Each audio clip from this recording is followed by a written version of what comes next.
Hello, everyone. How you guys doing? How you doing tonight, today, wherever you're from in this awesome world? Hope everyone's safe and taking care of themselves. Of course, everyone's getting tired of hearing about it all. So let's talk about a brewery. I got Bumpy Road Brewery here. Thank you so much for coming in, and it was last minute, and I really appreciate that. So Yeah. cool. It looks like he's got a real great beer to show off in a brewery as well. I myself, I think, have a pretty cool brewery here. So and a cool beer, I hope. But let's go ahead and start with Bumpy, and then we'll just go to me, and we're just going to show the website, and then we'll share the beer after, Okay. and I'll do the same, then we'll be off. But cool, All man. right. Cheers. Let me do this. Oh, here, I'll just take that off. Okay, you can still hear me, correct? Yeah. All right. Bumpy's So right on. the brewery I'm showcasing is called From the Barrel. They're a very small nano brewery in Derry, New Hampshire.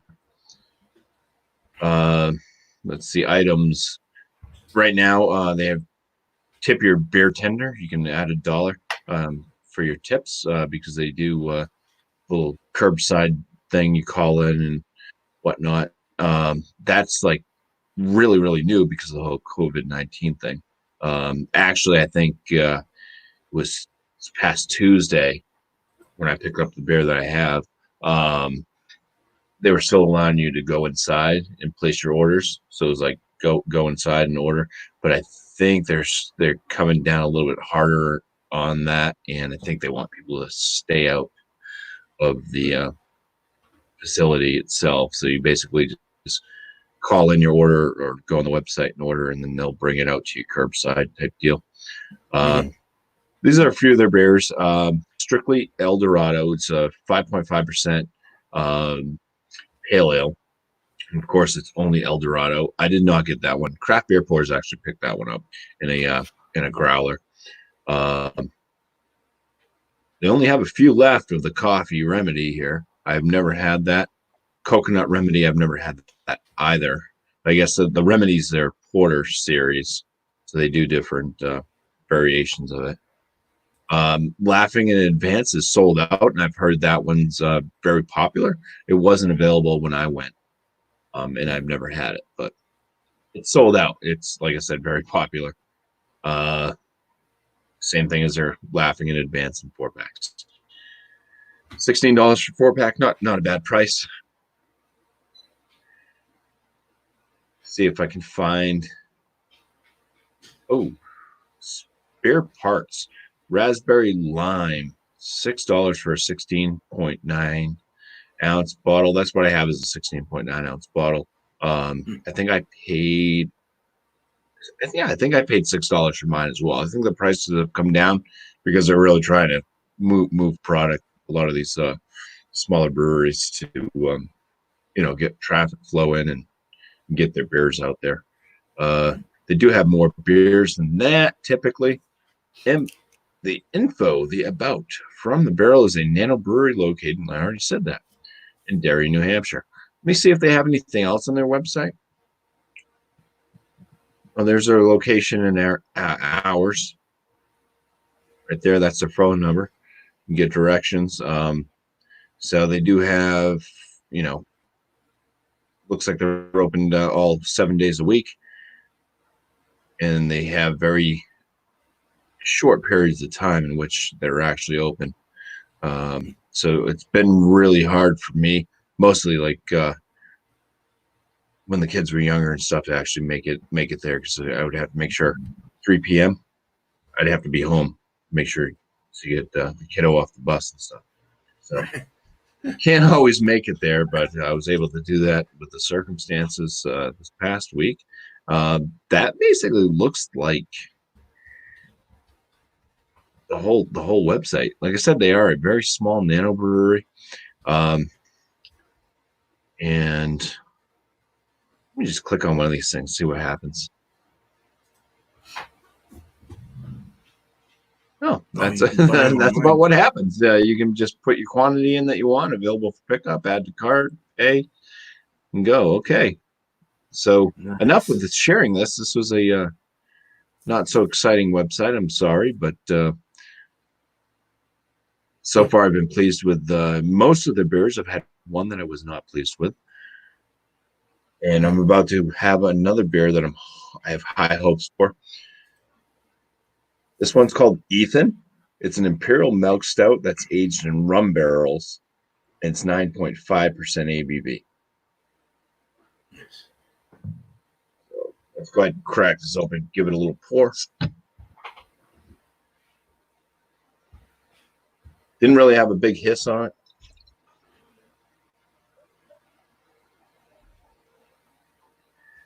I have had a couple of their other imperial stouts and stuff that were really good.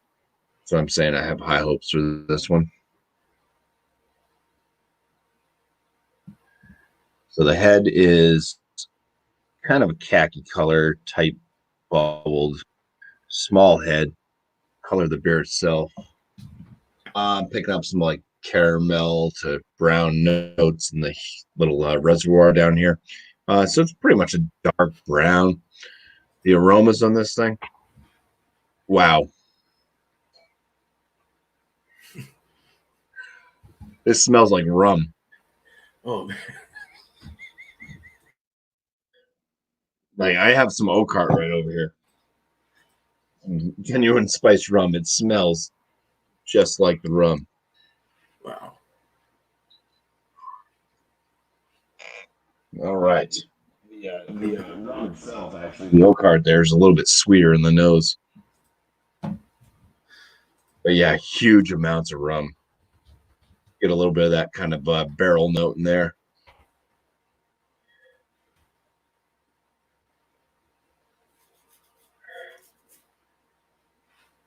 I'm not able to really pick up on any other notes. The rum is quite present in this. All right, let's go in for the first swig. Cheers. Cheers.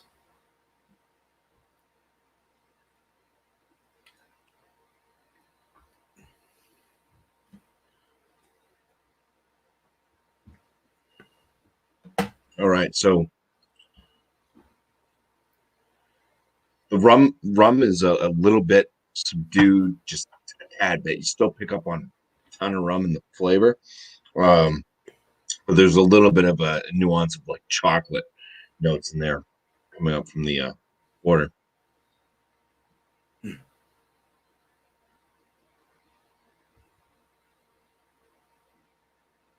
Strong on the rum, though. Strong on the rum. I mean, this is definitely. I don't know how long they age it. Oh wait, actually, I do. It says it right here. This imperial stout was aged for 6 months in a rum barrel from our good friends at Aware Distilling, and they're in Derry, New Hampshire as well. So they're using a local distillery barrels. Oh, nice. So that's cool. That's cool. But yeah, this is pretty much like a rum flavored chocolate. Very heavy on the rum.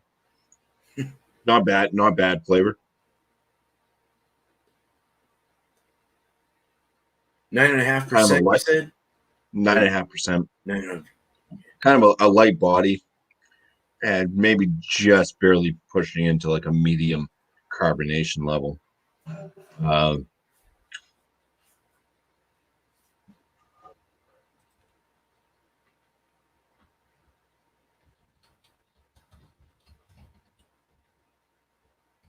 I'd say if you like rum, it's definitely a beer for you to pick up.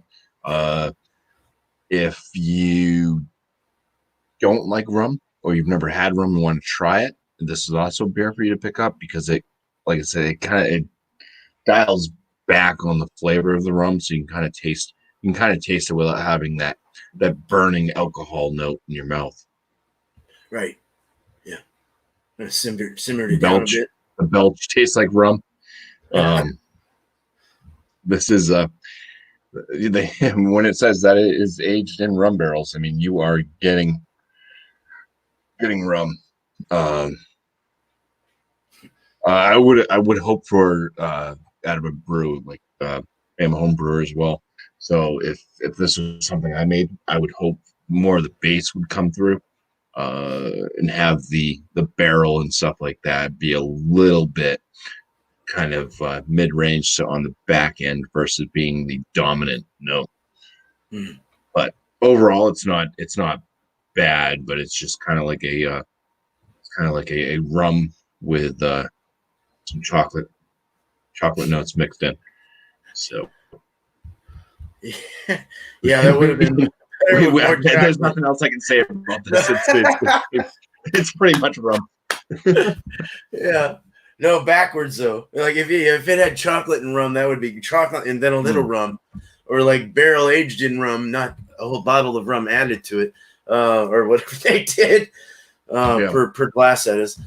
But no, this that's must crazy. have been this must have been like a pretty fresh rum barrel that they aged this. I mean, the rum is definitely shining through. That's the first and foremost of what you're getting out of this. And then, like I said, there's a little nuance of a chocolate note there from the porter. Oh no, it's not even a porter; it's a milk stout. This tastes more like it would be like a porter versus even being a stout. Huh. What's was it a thinner? Did you say yeah, it's thin. It's a light body. Wow, so the alcohol might have even been injected into it to make the percentage higher, right? To some degree, or quite possibly, yeah. It doesn't. I don't. I mean, it has the alcohol flavor of rum, but you don't get like the alcohol presence in the mouth. Gotcha. All right. And also, it doesn't burn or anything like that going down, so it doesn't hit you like it's a heavy beer at all with alcohol presence. But that's what I'm saying. I mean, if you want to taste rum and not feel the burn, this is one to definitely give a try. Like personally, I would prefer, like I said, more of the beer itself to shine through over the rum barrels and stuff. Mm-hmm. Right. Yeah. No. That's how it's either rum or beer, right? I mean, you gotta have a little. But it's a beer. it is pretty impressive still that it's, like I said, I mean, you're getting a full on pretty much rum flavor. Nice. Without the disgusting I want to gag briefness going on. So. Was there any like vanilla or like milk? Being it's a milk stout, did you get anything like that? In the nose, I could smell a little bit. I don't know what I think. I think most barrels, usually a lot of beers like this, like bourbon barrels are used a ton, And I know that like the bourbon barrels are usually made of oak. I'm not sure if rum barrels are the same. And they just put rum versus bourbon. So I don't know exactly the wood, but it does kind of smell a little bit oaky, based off what I've smelled from different whiskeys and bourbons and stuff. Right. So it has the aroma, a little bit of the barrel, and the flavors. It's kind of just like a really diluted rum type note with a little bit of that chocolate. So nice.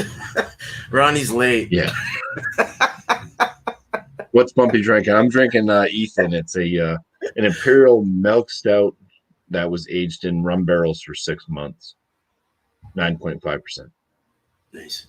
And what's the name of that brewery again? I'm sorry. From the Barrel. FTB. From the Barrel. Gotcha. Yep. Awesome. Sweet. Yeah, their website was it was a little more bland, but it was. I mean, it was. They had what they had. They had the information that was needed. So, I mean, what more could you ask for? Yeah, basically, you know what they have on tap or what's available in cans. Right.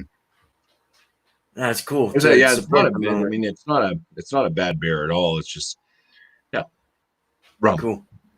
Rum. It's rum. It's rum. So I mean, if you're looking for a rum flavored beer, this is it for sure. Nice, man. Nice. Well, cool, man. Thank you. I guess let's share screen and go on my end. And let's see, I'll go on the big screen. So I chose Ommegang. I that's what I saw it was pronounced like. I hope that's right. Cooperstown or Cooperstown, New York. Cooperstown. Cooperstown. All right. And let's go to About first. They have a cool looking brewery. It looks all kind of like German like and crazy. I don't know. It just looks cool, all old school and or from some kind of European town. It just has that kind of like a theme to it. I don't know. Looks like they have a big ass system though. They're distributing all over the place. They branched in with who was that again? They were I saw Firestone Walker, but what was the other one that you? Duvel. Duvel bought them out. So they still retain the name and the recipes and probably developing new stuff with the name and everything else. But all their labels look fairly the same. They're all in uniformity as far as like the look, except for like the picture in the center, stuff like that. So let's see. I was at the About page. Did I leave it? Here we go. So they're out of Cooperstown, New York. That's their number. There's their hours. They're closed through April 3rd. You can sign up for their I signed up actually today for their email list. We'll start with Mercantile. There's their tap house. They've got women's apparel, outerwear, unisex apparel, goods, barware, headwear. Kind of cool. They are going. It looks like they're going beer to go, curbside pickup. Everyone's starting that right now until all this stuff gets all out of our way. But pickup hours Thursday and Saturday, 3 to 7 p.m. So these are the ones I imagine you can pick up, and you can probably order them. Yeah, you can probably order them and then go pick them up. Yeah, just kind of like what you were showing. That must be the only ones that they have on. Do they have any more? It looks like that's it. They can get apparel, goods, barware as well through that if you want to go pick it up. So that's cool. I've had these beers, a few of them in the past, and they're just amazing. I mean, they've always been pretty good. Always been pretty good beers, but figured I'd do them. They were in my fridge. I had one in my fridge, so I can't get to the homepage. What's going on here? Let me go there. There we go. Concerts and events. None of that's happened just yet. But I imagine in the future we'll start to see all this happen. Looks like they got the Abbott Brothers, National with special guest Julia Jacqueline. I personally have not heard of them. Maybe I'm not in sync with music these days. I don't know. Of Monsters and Men, Car Show, Saison and Shibori. Nice. Cafe Ommegang. They have desserts. So they have, see, I look at all that. That's funny. I mean, it's not funny. It's sad. It's not funny at all, actually. It's very sad that nothing's open. Tours and tastings, private events, all this stuff, it obviously says per New York executive orders, our tap house is closed through 4/15. Please click info on beer to go curbside pickup. So it's cool that they're offering all that. They're doing the same here with all of our local breweries. So it's become the in thing until this sets aside. But brewery history, that's a good one to go to. Holy Roman Emperor King Charles V visited medieval Brussels in 1549 with hundreds. I'll read this as fast as I can. With hundreds from his royal court to welcome the king, merchants, vendors, cooks, brewers, musicians, theater troops, dancers, and more lined up around the city walls and joined in celebration as his entourage passed by. That parade became known as the Ommegang, a word that variously means coming together and walking about. The Brussels Ommegang Festival continues to this day. That is really cool. I won't read all that, but that's crazy. I didn't know that. Our first beers in 97. We opened in winter with Ommegang Abbey Duvel, an 8.5% ABV, traditional Trappist-style dark ale, brewed with a complex array of spices and packaged in 750 milliliter bottles. Abbey breaks the mold of the emerging American craft beer scene. Cool. Nice. They don't look that way anymore, and they have a whole new design, which is cool. They're also known for their ciders, from what I was reading, which is kind of cool. Cider has been core to our culture for centuries, but its roots stretch back to antiquity. Project Cider puts a distinctly American twist on an old world tradition. May our modern interpretation awaken your affection for this ancient art. So it's kind of neat. They have both worlds there. Rosé cider. Nice. Cool. Let's go to their beers real quick here. Year round. So I have our year round one. But we'll go. So this is a new one they're coming out with. Actually, they might have already come out with it. The Idle Days Pilsner. I want to try that definitely. Pale Sour. Would that pass for your? No, I'm just kidding. For your Multi Monday, no. You said Benny Pale. It's an American. Oh, American Pale. That's right. That's right. Yeah. I said I don't care if it has fruit in it though, as long as it's considered an American Pale. Nice. All right. The Henny Pin's really good. I've had that. Have you? Belgian style farmhouse. Now, that sounds great. That sounds great. I like a saison, man. Dry sparkling India Pale Ale. So is that more like a yes? That I wasn't reading the big words. Sorry, I was gonna say, is that more like a brute? You always start with the big words. Work your way down. All right, the Rosetta sour ale aged on cherries. Nice. Three Philosophers, the one I have. Blend of quadruple ale and Belgian Creek, which is a cherry lambic. Well, lambic mixed with cherries. In this case, would be Morello cherries, and it's pronounced Creek. So a quadruple. I believe mine's a 9.5% or something on that lines. We'll get into that. Nirvana India Pale Ale. That sounds cool. The Wit beer brewed with orange peel, coriander. Abbey Ale Dubel with licorice root, orange peel, and spices. That sounds interesting and has a really pretty color to it. The rare Voss. Voss. I've never heard of a Voss. What is a Voss? It's an amber ale with orange peel, grains, paradise, and coriander. Crazy. Wonder what cheese that would go with. Whatever cheese they have on the side. Yeah. Go back to the picture. What is that? Looks like pepperoni goes good with it, and blue cheese and cheddar. Whatever that cheese is. Well, maybe it's not cheddar. I don't know. Cool. Probably something out of Belgium. Yeah, there we go. What or New York. Our take on the smooth, easy drinking ambers poured in cafe across is Belgium, Russ. Rare Voss, Strange Fox. Takes its name from a tavern near Brussels, known for cycling contests, pigeon races, and outstanding ales. Pouring a brilliant copper with a creamy white head, this bright, beguiling beer, that's a nice word, is sensational to session and pairs wonderfully with mussels, frights, and other pub fare. Man, I like the sounds of that. Well, cool. We'll go. Let's keep going. I'll go quick. They got a lot of beers, man. Holy mother. Dubel Merlot. Ooh. A double. That's fermented with Merlot grape juice. That sounds really good. It does. It sounds interesting. Wine barrel 3. That's the one. Oh, this is the wine barrel one of the Three Philosophers. Yeah. All right. The Saison Stratiner. Farmhouse Saison.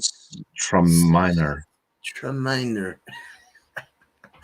Farmhouse Saison. Gewürztraminer. Grape juice. Okay. Going on. Saison Rosé. Nice. Oak age Saison brewed with hibiscus flowers and Chardonnay grape juice. Bourbon barrel, but this sounds awesome. Bourbon barrel vanilla smoke. Oh my god. Yeah, that sounds good. Porter aged in bourbon barrels with milk. Oh, dude. That looks pretty. They're using real Madagascar vanilla beans. Yeah. Sounds like a winner. Yeah. Those are expensive. Very. Yeah. Even back before they started becoming extinct, basically, they went through a hard time my home brew shop couldn't find any Madagascar vanilla beans that were under $15. Whoa. So I was paying $7 a bean Just for one big long bean. just for one bean. And like when I make my vanilla telly porter, I do 5-gallon batches. I was using 2 beans. Man. And you scrape the insides of that out, right? Is that how that's? No, Or do you just I put the? use the insides because the insides have the most vanilla Well, flavor. that's The it. Yeah. tar, You the scrape tar them they out and call put it in. Yeah, yeah, it. yeah, yeah, Yeah, yeah. I just slice them open and then cut them up into portions, and then I do a tincture. So I soak them Oh, in vodka for a couple weeks, bring out the nice. vanilla. All right. Oh, that's great. Okay. Um, yeah, I knew they've like the last time I cut it open, they were saying how to do it, and you scrape it or so. I don't know, but I think it's okay to Yeah, use the whole there's thing some or something. breweries that do they scrape out the tar, but it's like, why would you waste all that goodness? That's where most of it's coming from, is the tar. Use the damn tar. Yeah, yeah. I don't know why. I mean, that's the juice. That's it. That's the fruit. Um, well, cool. Zen and Zimmergy, Faith and Fortitude, blend of hours. See, they are big on the farmhouse sales and the sours and the DeBelles, the quadrupels. Nice. Game of Thrones. I heard about that. I was reading about Oh, that. yep. And watches ended for the throne, Mother of Dragons. Well, they got 6 of them. Barrelage Imperial. That sounds good. Go up to the first 3. Wow, I haven't seen any of those. We had a 3-pack in my local one of my local craft beer stores. It had the Game of Thrones series, and it had like Winter's Coming and stuff like that. It didn't have any of the ones they're showing. Oh wow, Winter is coming. What? Oh, that's not even on here. Yeah, it's not even on there. Yeah, just the 6 here. Huh. Well, I mean, Imperial Brown. That sounds fucking. Man, that sounds great. Maple syrup and fenugreek. Strong golden ale fermented with Pinot Grigio, and Viognier. Grape juice. I can't pronounce that. Smoked porter with and creek. Damn, that sounds good. Damn, with the cherries, the smoked porter and a cherry like flavor. Yummy. That Oh, there barrel you aged go. imperial There's stout more. sounds good. Barley one. Oh, wait. Yeah. Yeah. Yeah, that was just the one. Blended with It's sour and weird that they're blonde only ale. showing 6. Do they have? Oh, there was more then, huh? Yeah, because you said you had one that's not even on here. So you gotta have. 3, no, 3 of them. 3 of them that were in the 6-pack buy. I think it came with a glass too. It was like 35 or $40 for the purchase. Seagulls in a glass. Oh wow. I should have bought it, but I didn't. Well, dang it. Did I already show this? Yeah, probably all. Well, cool. They even have a farmhouse series. Did I already show that? No, I didn't. Okay. So fresh hops, hop state pale ale, farmhouse pilsner, silent partner. Oh boy. Dry hops Kolsch. Damn, that sounds kind of good. And they have a New England style double IPA. Go figure. Wow. Everyone's got to have one of those, man. Those Yeah, things are hard even to. Yeah, they're hard to brew, man. I was trying to do my recipe on Wednesday, and it was so hard to get the efficiency right with like the percentage of your base and every. It's just crazy. Getting your base malt percentage to be at 70-75, mixing it with 20 pounds of wheat or this that, like all your flaked adjuncts, and then adding your 10% of 5 to 10% of carapils or whatever. It's just crazy how it's really hard. Like I was going off an American pale recipe, I think, before this last one I did, and it came out perfect. When I went to a specialty IPA on Beersmith, it was really hard to find the right efficiency. So those things are really difficult to like. I don't know. I bow down. Like the apartment brewer, that guy was cool, man. He finally created like a good one from what you said. I mean, those are hard to. Oh yeah. Seems like they're hard to brew. So. And now they're cool. really easy. Now they're really. Yeah, it's just See, I'll finding brew the my right, first one. Using the right amount of oats and wheats and stuff. You got to use a lot. But I mean, it's really easy because pretty much you're not doing much. You're not doing pretty much anything until you go to like Whirlpool. That's when you add a boatload of hop. Right. And then you add a boatload of hops during fermentation, like 3 or 4 days in, when you're still in primary fermentation, when it's high Kraus and stuff. You add a crap ton of hops then too, because it does a weird thing with the yeast and the hops. I can't remember what the name of it's called, but yeah, they kind of it mutates it a little bit. It's weird. Crazy. That's cool. They intrigue me, man. Like that's the first one I'm gonna brew when I brew on the system. I think I know it's a little more like off my league, but yeah, I want to try one. I might start with an American IPA first or something like that. But yeah. Well, Miscellaneous, what's up, man? How you doing? What's up? Welcome. Oh shit.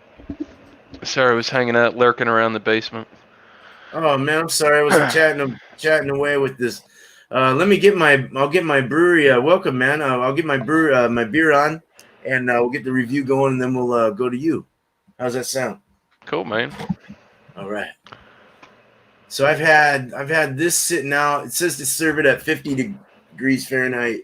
It's probably 60 now. It's been out a little while, but it's the Three Philosophers.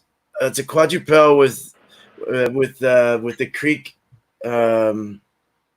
quadrupel and ale and Creek ale with cherries, and that would be those cherries I spoke of, which I can't remember the name of. Morello cherries. It's a Belgian beer made by a Creek is a Belgian beer made by fermenting lambic with sour Morello cherries, and then you got that mixed with a quadrupel. And I imagine they probably might have even put cherries in the secondary or something like that to even beef it up more. It's a rich and complex. This tour de force is a blend of quadrupel ale and authentic Belgian Creek. It's malty depth and gentle sweetness enhanced by lively carbonation and a touch of cherry. The perfect beer for leisurely sipping and quiet contemplation. It does have a date. It was Best by 1/8/21. So it's a little past on that. That's all right. Let me get this. Okay.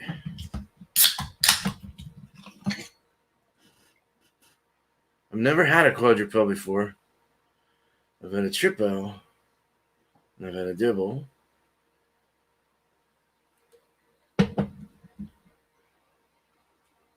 About a little over finger head.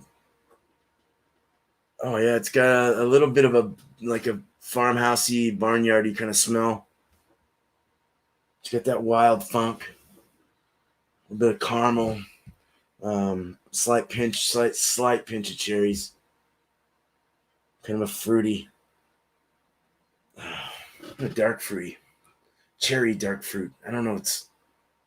It's a lighter brown. It's kind of a mahogany brown or a light caramel like looking reddish brown. Oh, it's crazy. It's kind of a cool look. I like it. It's pretty. It's an off-white creamy head. Went down quite a bit. It is I didn't even say what it was. It's a 9.7%. So it's a little up there. It's going down. Retention's not totally there. It's not real great retention, but it's a higher percentage beer. No getting any lacings or anything on the side of the glass. I can't talk right now. Like I feel all did I need to get buzzed or something? All right. But no, it's a real pretty beer. The carbonation it looks like it's just standing still. It's got a slow to medium rising bubble. Let's drink this.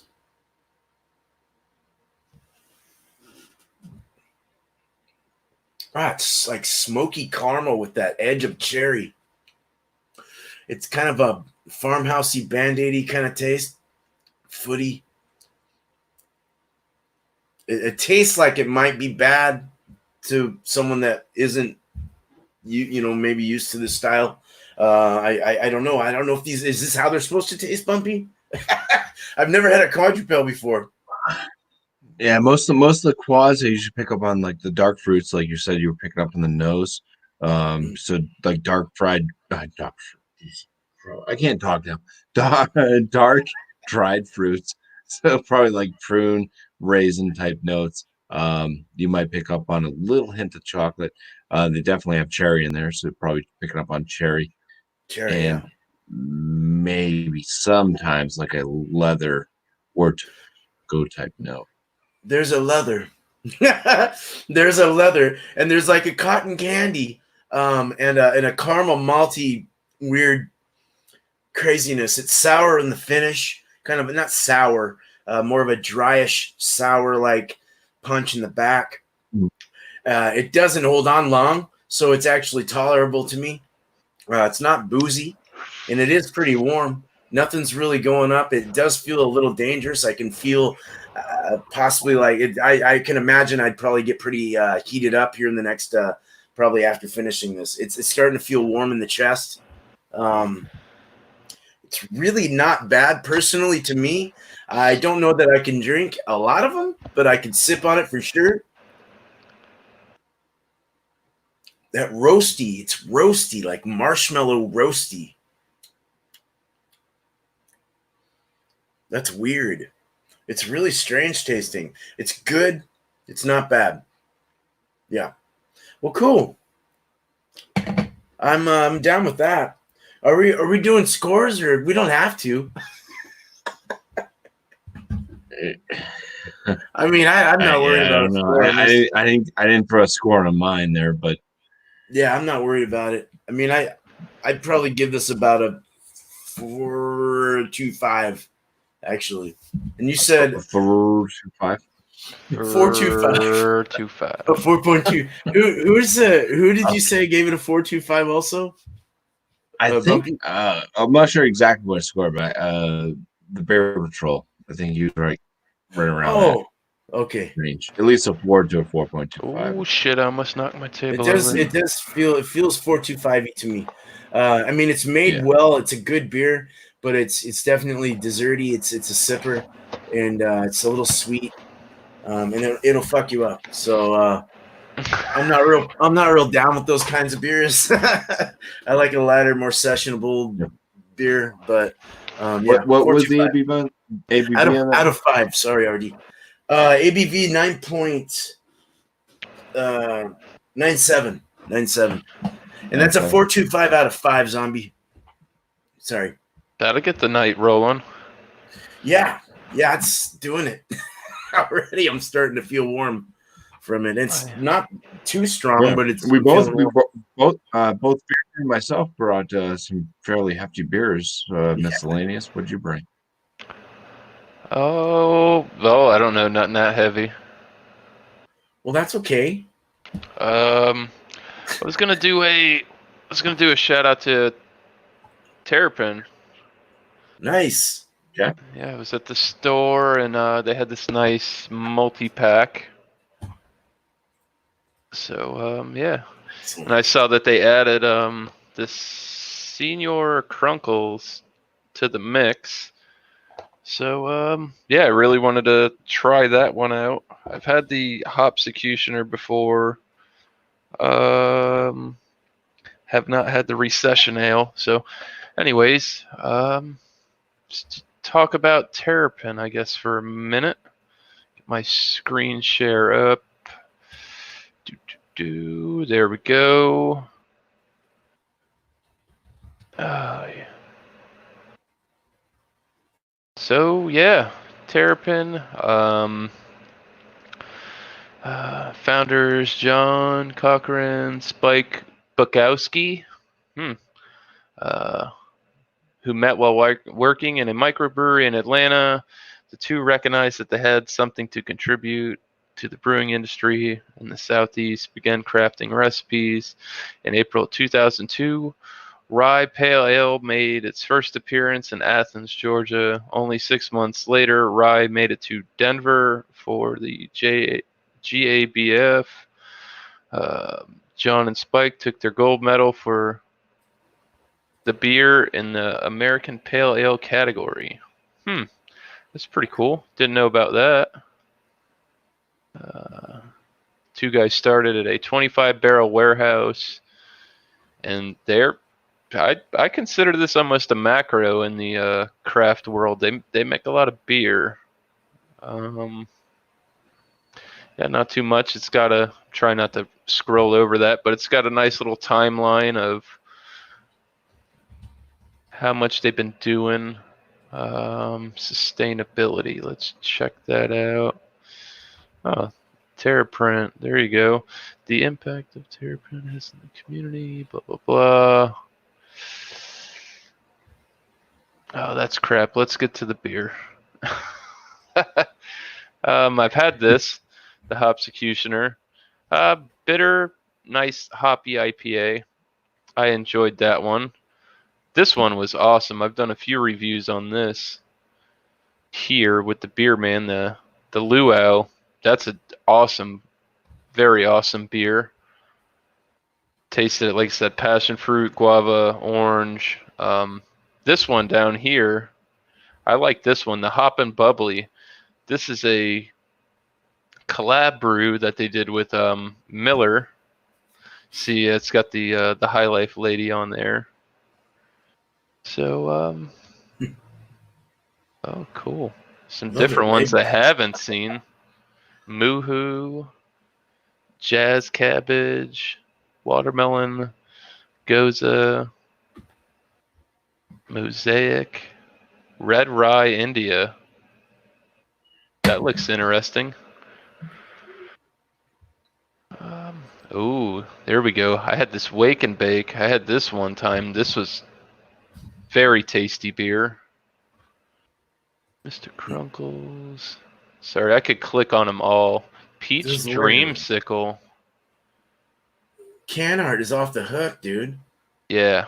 They put out some pretty good stuff. I'm sure Bumpy's had it. I'm sure you guys have definitely come. Oh, look, there it is. Boom. That's the one I got. IPA Survival Kit. COVID ready. Get you through. Nice. Well, it should be fairly fresh then. Yeah. Yeah. I haven't even opened it yet. These look cool. Those look like terpene infused beers. Hemp brownie ale, hemp IPA, dancing gummy bear. That's different. Haven't seen any of those.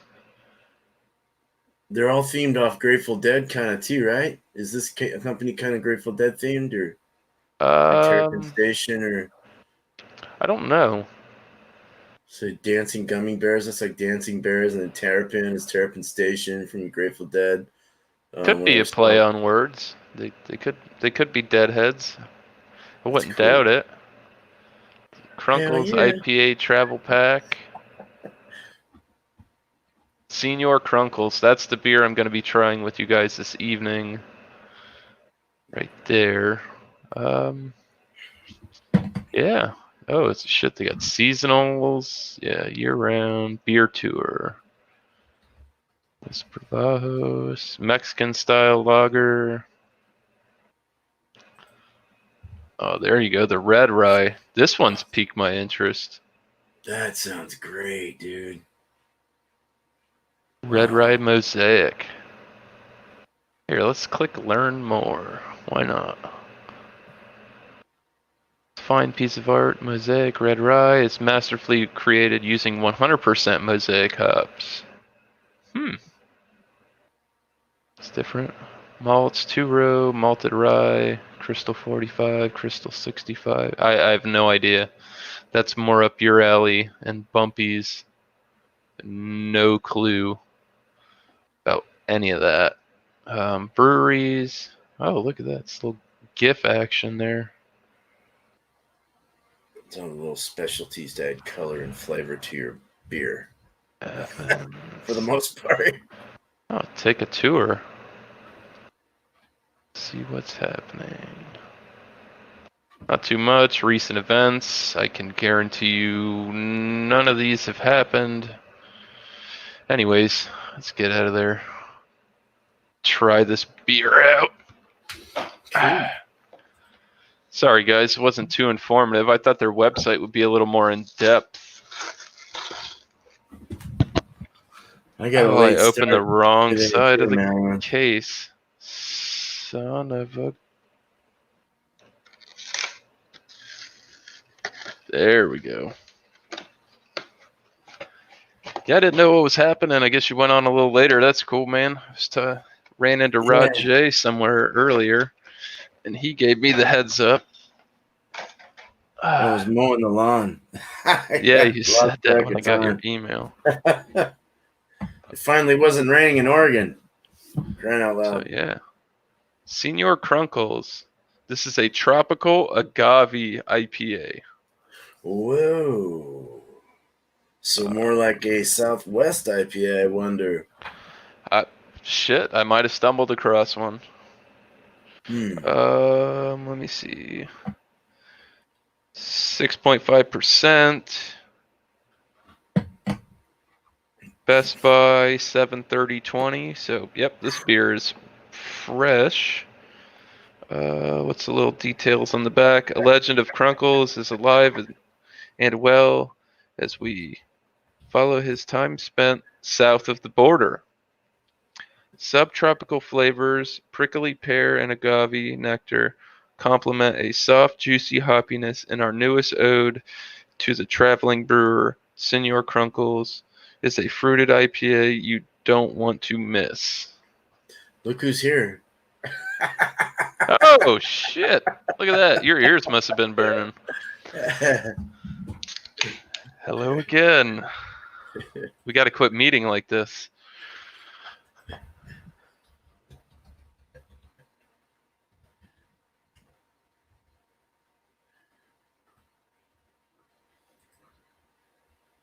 Stay in there.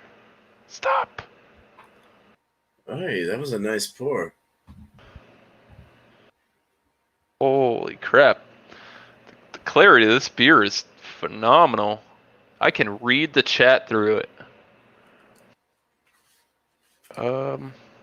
Not too much going on in there. Some small, medium speed rising bubbles. It's got some large, fast rising bubbles coming through there.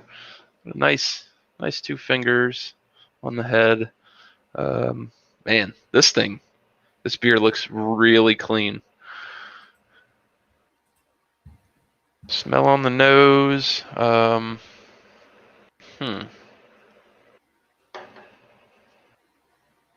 Has a very similar smell to their luau,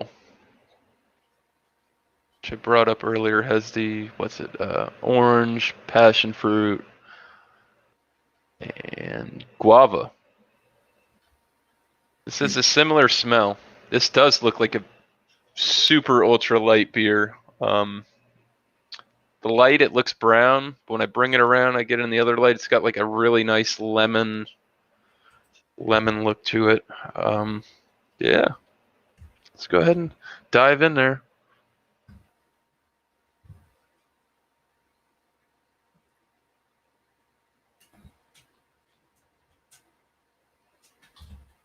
Man. It's a very, very clean tasting beer. There's a lot going on there. The flavor is it's weak. I'm getting a lot of flavors really quick. But they're not like overpowering strong.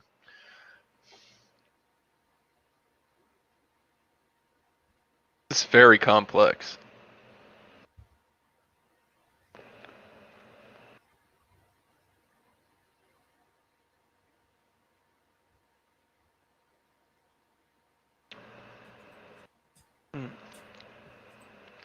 I don't know how to describe this. I get like light berries. It's almost got like a raspberry blueberry mix. It's sweet, little tart.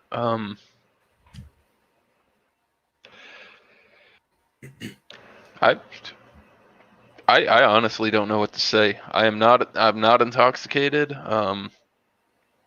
There's a lot going on in here. The Senior Crunkles. Apparently, this is one of their new releases, Tropical Agave IPA. I don't know. I like it. This is really good. Definitely scored a 5 out of 5. It's light, crisp. 6.5, I believe, on the percentage. Yeah, 6.5.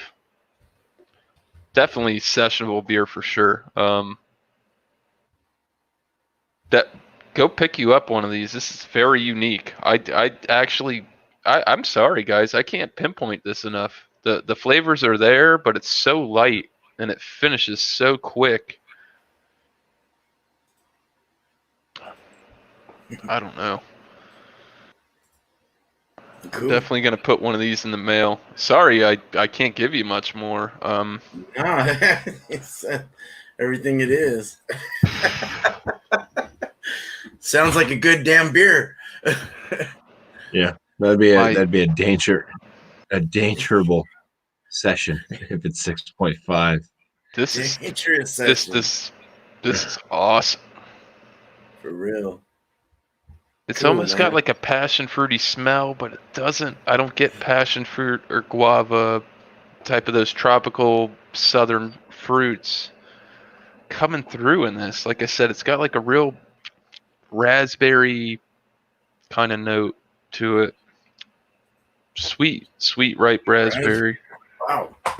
Yeah, that's got a lot of. That is complex. I feel unprepared. Like I just came in and ruined the show. Like yeah, I got this beer and I can't. You're fine. I don't know. You're fine. Well, cool, man. Maybe What would you rate that beer, man? Like in your opinion? This is a 5 out of 5. If you can nice. see it and you can get this, go try it. Nice. Hands down, very tasty. It's not super bitter, not over hoppy. Because some of those Terrapin, they're like the Hopsecutioner. They've got a lot of really hoppy, strong, bitter beers, but they're well-rounded. Nice IPAs. They make a good beer. I've tried tons of different styles from them, from dessert beers to that traditional style that they did the collaboration with Miller. That was good. Hop and bubbly. That one was good. What's the what? I'm sorry, I'm trying to like think back to what you were saying. But what's the like the finish on that? Is it a drier bitter finish, or what? What's?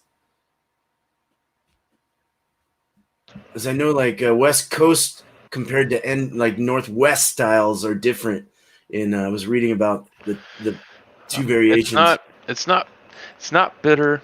Like I said, the finish doesn't dry quick. The flavors just roll over the palate so fast, and you're like, it's 3 or 4 different tastes that I'm getting, and I can't. It's fruity. I mean, really good. I know that they use the agave. There's different kinds of agave. There's blue agave, which they use to make like Patron, Cabo Wabo. That's like the high end agave, and I think there's 2 different ones. So that could be what I'm tasting that I'm unfamiliar with. Right. Because the only way to make tequila is you have to live in Mexico. Right. That's crazy. Cool. Look it up. Well, it's a 5. It's a 5. That's all that matters. So everyone get that one. Absolutely. Yeah. Well, thanks, man. Thanks, guys. I mean, we're heading up on an hour here. I was gonna probably keep it. I know Bumpy's got to get going. He's got to work in the morning, so I want to make sure that that's taken care of. But I appreciate it, man. We'll miscellaneous if you want to hang out in the back end or or whatever too. That's cool. But we'll go ahead and we'll get off here. But I really appreciate it. This was fun. I wasn't gonna do it. I was like. I was like, no, I gotta do it, man. So I'm glad we did. This has been fun. I like shouting out breweries and stuff. It's kind of fun, and then do a beer after them, and so yeah, I was kind of bummed out. 8 o'clock rolled around. I'm like, I'm sorry. Yeah, well, I gotta keep you're it at 5. if the show didn't go on, I wouldn't have cared, man. It's gonna screw with people's minds. I gotta pick a time. Yeah, it's my bad. Sorry about that. Diana Ross, a Rose. Hey, how you doing? I like a Rose. Nice.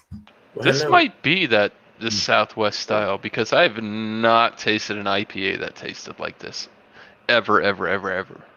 It's possible with the agave in there. That's definitely adding a different flavor profile to it. So, but I'm gonna have to cool, do man. research. We got 10 people in here. I wouldn't even mind staying on, Bumpy. If you definitely need to take off. I need to head off because I had to work in the morning, so I have to get some sleep. No. But no, thanks for having me on for this time, and cheers to you, Beer Man, and cheers to you, Miscellaneous. Cheers, Thanks, Bumpy. Yeah, cheers, bro. Stay definitely safe, man. a great sounding beer. Oh yeah. We'll try and keep this going. I got to get on at 5 though. I got to do it when I say I'm going to do it. So it's my bad. But all right. No, you take care, Bumpy, man. Thank you so much, man. I appreciate it.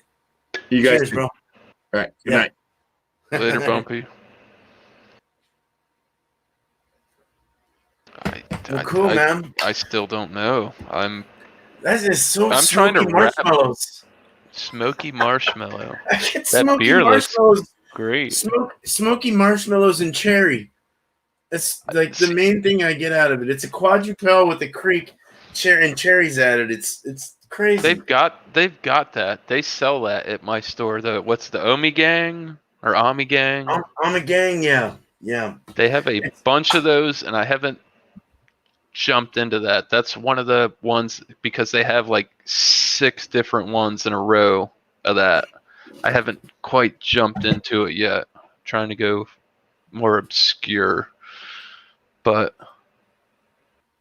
I've been eyeballing them. Oh, dude, if you want to come up, you can. I wasn't gonna post it on the chat, but I'll post it and just call it good. I mean, I would love that. I'll email him real quick.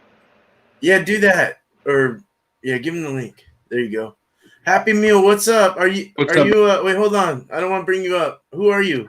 I just kind of did it. I need to know who you are. There you go. What's up, dude? I know you. How you doing, man? You already knew who I was. I didn't know who you were. How are you, man? Good to have you, man. You drinking a beer? What you drinking, dude? Is this a tribute to that beer company too? The Natty? It's the 8th Natty Daddy. Nice, dude. Shit. That's cool. I figured I'd keep going. We had a few people here, or a few people come through the chat, so I figured I'd keep it on. Have you had that one, the Natty Daddy? It's good stuff. I've never had it, man. Never had it. And that's in like a tall 19.2, isn't it? Or like a big tall 25 ounce. 25.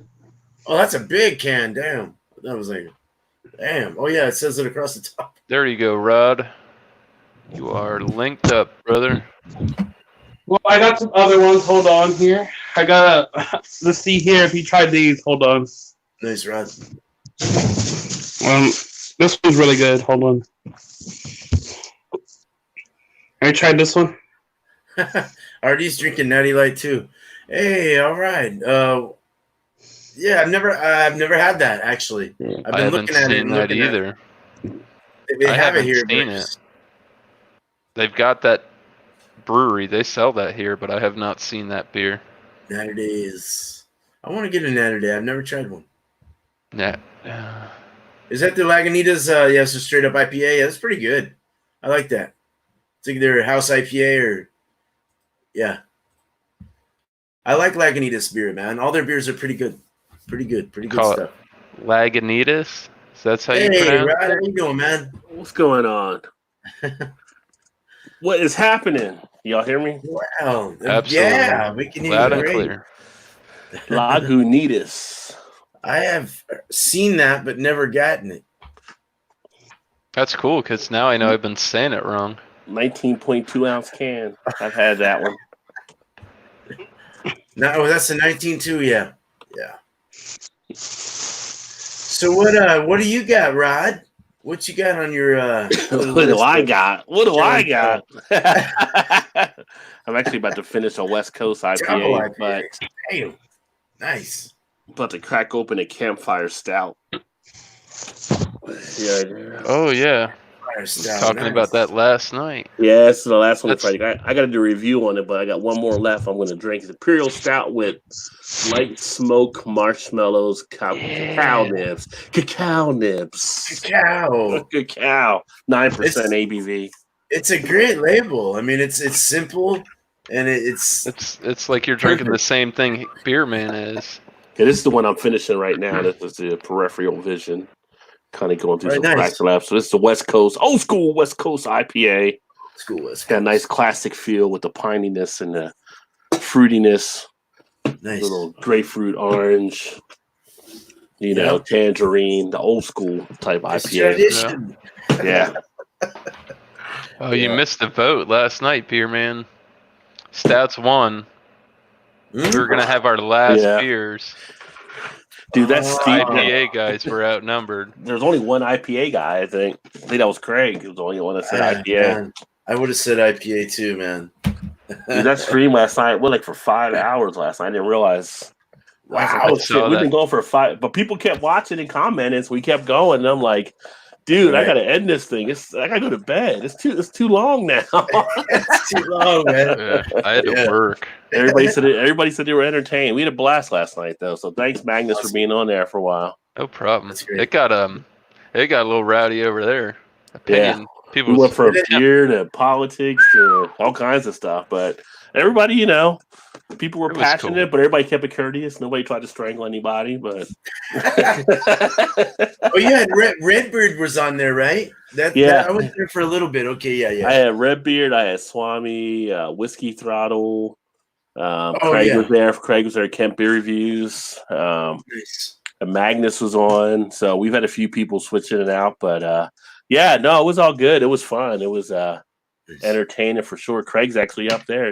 There you go. Yeah, it was a good time. Yeah, I think I'm doing it every Friday night. It's like Fan Fun Friday. So anybody that watches, it's a chance to come on there and be on the channel with me and stuff. You were there 2 weeks ago. We did the first one. So yeah. So I think I'm going to stick with it on Friday nights. People seem to enjoy it. Yeah. I stayed in the back this time. I saw Miscellaneous up there. I was like, he's having a good time. And, you guys seem like you're having a good time. So I just got to cut out the right amount of time for people to be able to speak so other people can speak. So a couple of people got ran over last night. Like, hold on, stop. Let's stop. Let someone else get in here.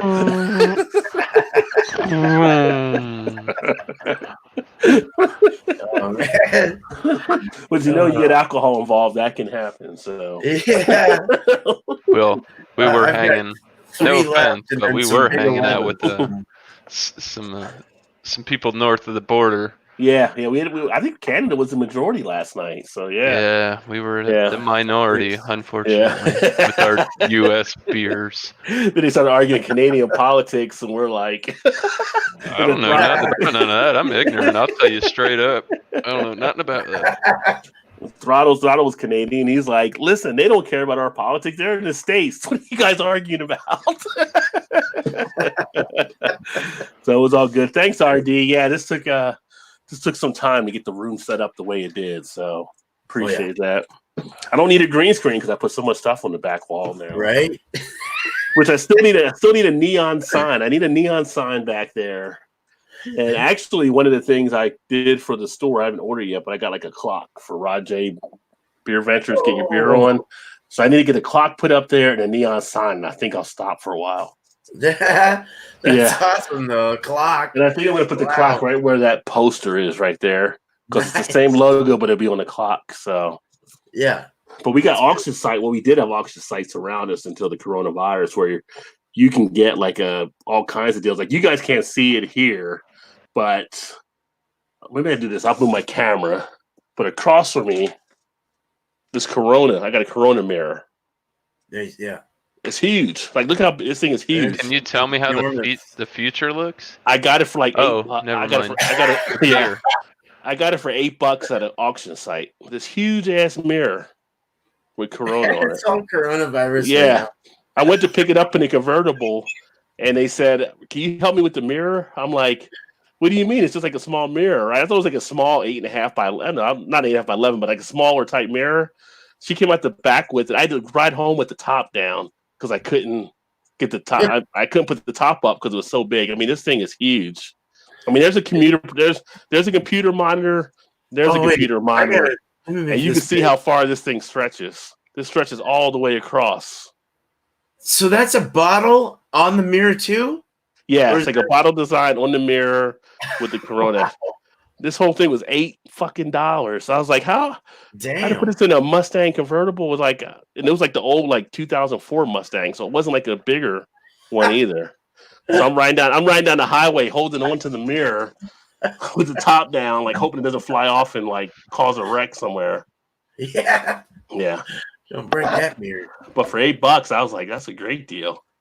Hell yeah. Those fucking things are expensive. I know. I mean, I could have sold it to a bar. I mean, if you have a bar, I mean, they give you that shit for free, but then they turn around and try and, like, I had one in my watering hole downtown where I live. They closed up shop, and everybody had already called dibs on all the cool shit that was in there. Yeah. That's what happens, yeah. I just couldn't get anything. Hey, Paul, what's up, man? Hey, what's happening, Paul? Redbeard wants me to hook up when I'm there this summer. I'm kind of scared.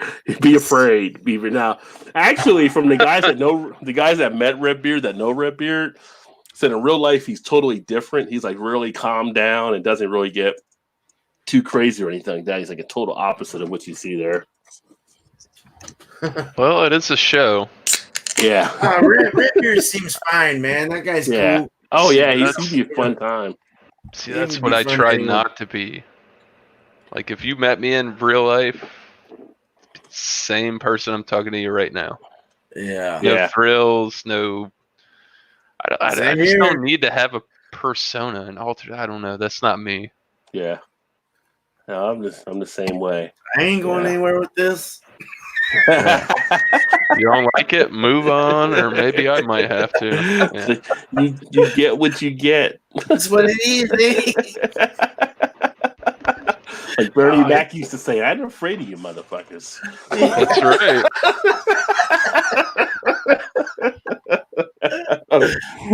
Oh, man. R.I.P. Bernie Mac. R.I.P. Absolutely.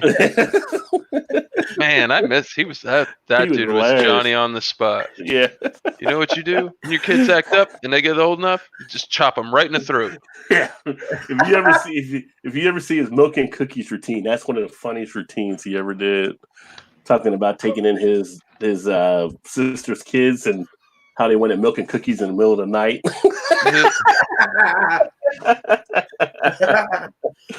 Oh man, that's two people today. I heard her earlier. We heard Biz Marquee. You say she's just a friend, and then I was like bummed out. I'm like, man, this song rocks. And then I read Biz Marquee died. I'm like, shit. No, Biz Marquee died? Yeah, he died years ago. No, Biz Marquee's still alive. He's got a show on a satellite. Yeah, he's still going. Yeah. You sure? Biz Marquee's awesome, man. Yeah, nobody beats the Biz. Biz Marquee's still alive. Yeah, he's got a new show. He's on LL Cool J's channel. Yeah. I actually met Biz Marquee back in the 90s. Oh, when I used to be a radio DJ, he was one of the guys we were talking to and interviewing. I met him, Busta Rhymes. Nice. Cool G Rap. Who else Nas, when Nas was Nasty Nas before he became just Nas. Oh no, Ozzy's in the freaking emergency room. Oh no, he is still alive. Oh wow. Oh no. Does Ozzy have? Well, Ozzy has some stuff going on. I wonder if it's a coronavirus because he had underlying conditions. Right. Dude, 2020 has been a bitch of a year. It's like all these people keep dying. Uh-huh. Like that are like not like just people dying. I mean, that's sad because people are dying, but it's like some of the celebrities that are dying are like huge celebrities. And it's not like, Carrot Top or somebody. They're like actual real, important people that are like what celebrities have died, man? They might have like hoax killed him on Wikipedia or something. I don't that have might have news. been it. Well, like Bill Withers just died a couple days ago. No shit. Ain't no sunshine. The guy that sung "Ain't No Sunshine," he just died from coronavirus. That ain't even my. Oh my god. Wynton Marsalis's dad died today. He was like a jazz legend from coronavirus. Oh no way! Wow. Yeah. Now that you've ruined my. Oh boy, I'm sad now. And it's just like all these people that are getting coronavirus. It's kind of crazy and stuff. So I'm gonna have to play "Lean on Me" later, man. Yeah, exactly. I love Bill Withers in the music industry. Didn't give him a fair shake. It's a nasty virus, man. I mean, it's not even for someone without underlying conditions. It's a nasty virus. So, well, why can't we just like tap the blood of Keith Richards because we know he's not going to die? So he has something in his blood that must work, right? Some positive. Of that. There's something. Yeah. That's the good. Yeah, I got the whatever it is. The blood banks hit me up all the time. I don't know what. I think I'm A positive or something. I don't know. I think it's what is it? O negative is the one that's compatible with everybody. O is or O positive or something. That's the one I got. My blood type is. I don't even know what it is, and I've had like surgery before. I should have probably asked them, like, "Hey, what's my blood type?" Just in case I know. Yeah. I went to give blood one time. Positive. Whoever was jabbing me with that needle, they sucked, and I never ever do it again. I've had people that went to give blood before, and it's the worst thing ever, right? Because if they miss your vein, they can't take the blood from that arm. I've had people where they miss both veins. So not only can they not give blood, we ruined your wrist. So let's go to your up here to your elbow. Go somewhere else. Yeah. Jabby jab. Oh yeah, Joe Diffie died too. That's another country icon. Joe Diffie, I've never even heard of him. He was a country music star there. Oh, okay. We got Mick and Lemonade. What's up? I got to get another beer. This thing's strong. It's starting to make what are you drinking? It's really strong. It's like a roasty marshmallow type of thing. He was saying. So I thought that was cool. You guys were. I've got that. I think I've had that too. But I've never seen the can. I've got it in a bottle. It's really good, but it's very sippy. So at 97%, I'm gonna give me a beer. Actually, I'll be right back. It's a Belgian quad. So yeah, yeah, with creek and cherries. Yeah, it'll monk your ass. It'll monk your ass. It's monk my ass. I barely had any ganja yet either, so I'm good. But I'll be right back. I'm gonna go get an IPA. All right, you gonna finish that one? Yeah, let's do it. Yeah. Oh, he's gonna chug it out. There you go. Final chug. Oh God, that's what Greg. I gave it a 4.25. What I gave it. You gave it a 4.25. What did I give it on Untapped? I gave it a 4 when I had it. 4? Yeah, 9.7 ABV. Nice. Kind of has that farmhousey, horse blankety kind of feel on the top of the tongue, but it has that malty with the cherry, but it has this like weird roasted marshmallow, like I don't know. It's crazy. It's really weird. It's like a smoky marshmallow or something with cherries. That's what I got. That's what I'm getting. That's what I got out of it. I don't know what y'all's palate is, but that's how my palate works. I don't know where the marshmallow's coming from. We got BBB in the house. Yeah, he said he got marshmallow. Leave him alone. What do you want to do about it? That's what I got. Cherries too. Oh man, look at cherry s'more. Cherries, exactly. Totally.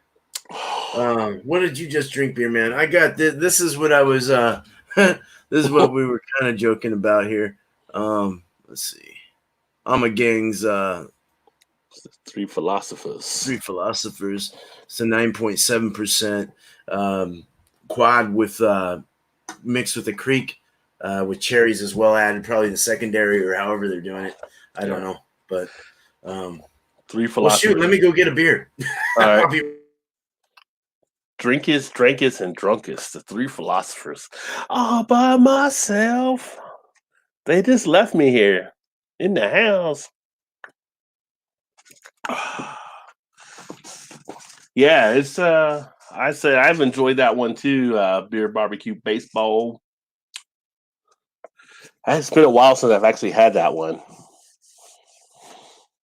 But yeah, I don't know where Magnus went. He like disappeared too. So just here drinking. If you want to know, I'm drinking a campfire stout. Imperial stout with light smoke, marshmallows, and cacao nibs. Oh, thanks, Peter. I appreciate that. I'm strictly a shower singer, but once in a while I'll take it out. Take it out in the street. The only thing about this one is I wish it had more of a marshmallow feel. If you advertise on a can to have something, you expect it to show up more, and I don't really get the marshmallow out of it. I've had some that are kind of like s'mores type beers where you get the marshmallow, you get the graham. This one, you definitely get the smoke, which kind of makes it reminiscent of a Schwartz beer, but just don't have enough of the marshmallow. I get the cacao nibs, which are solid.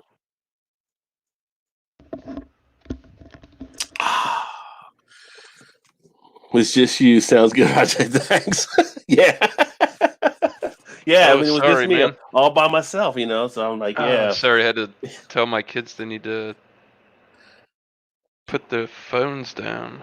Yeah, Pipe, go to bed. I forgot. I lost track of the time. I'm like, son of a bitch. They should have been down a while ago. They're like, but it's Saturday. It don't matter. That's exactly. School's every day of the week now. Yeah, I got my damn I'm government your issue. Yeah. Classes are down there whenever I want to. Right. I'll come in there at 3 a.m. and tell you to get up and do a math Wake problem. up! Dad, it's 3 a.m. I don't care. If a train was leaving San Francisco and a train was leaving New York, answer the damn question. I've been looking at that one by Sierra Nevada. What do you think about it? That was like the one I ranked like kind of like third out of the big three. I call them the big three between them, Samuel Adams, and New Belgium when they came out with their juicy IPAs. Yeah, it's like it's I don't know. It's Sierra Nevada. You know, Sierra Nevada has. It seems like a lot of their beers taste the same, in my opinion. But this is a little more on the fruity side. It's 6.7. It's not bad. It's got a fruity edge to it. It's definitely hazy. I mean, You know what my problem was with that one? I felt like Sierra Nevada is always a quality brewery, and I felt like they chased the craze on that one. They didn't really hit it, and it's kind of like you could tell that you're chasing something because everybody else is making them, but you half-assed did it or so. Like you didn't really pull it off. And it's like you should just kept doing what you're doing. Don't go after the craze and the trends, and keep making what you're making. You're solid at Sierra Nevada. I felt like that wasn't in their lane, and they jumped over there because everybody else was in it. And it's kind of like, no, go back to your lane and keep doing what you're doing. Right. Well, it takes. I mean, I was studying the recipe of how to make a hazy, and it's quite a different leap compared to your traditional style of brewing. You know, it's a different. Decoctations and stuff like that, those are different too. You know, when you're decoctating a beer and you're boiling a certain portion of that and putting it back in to add, you know, there's certain things you would do with a certain style of beer for however you're making it. But this is like weird.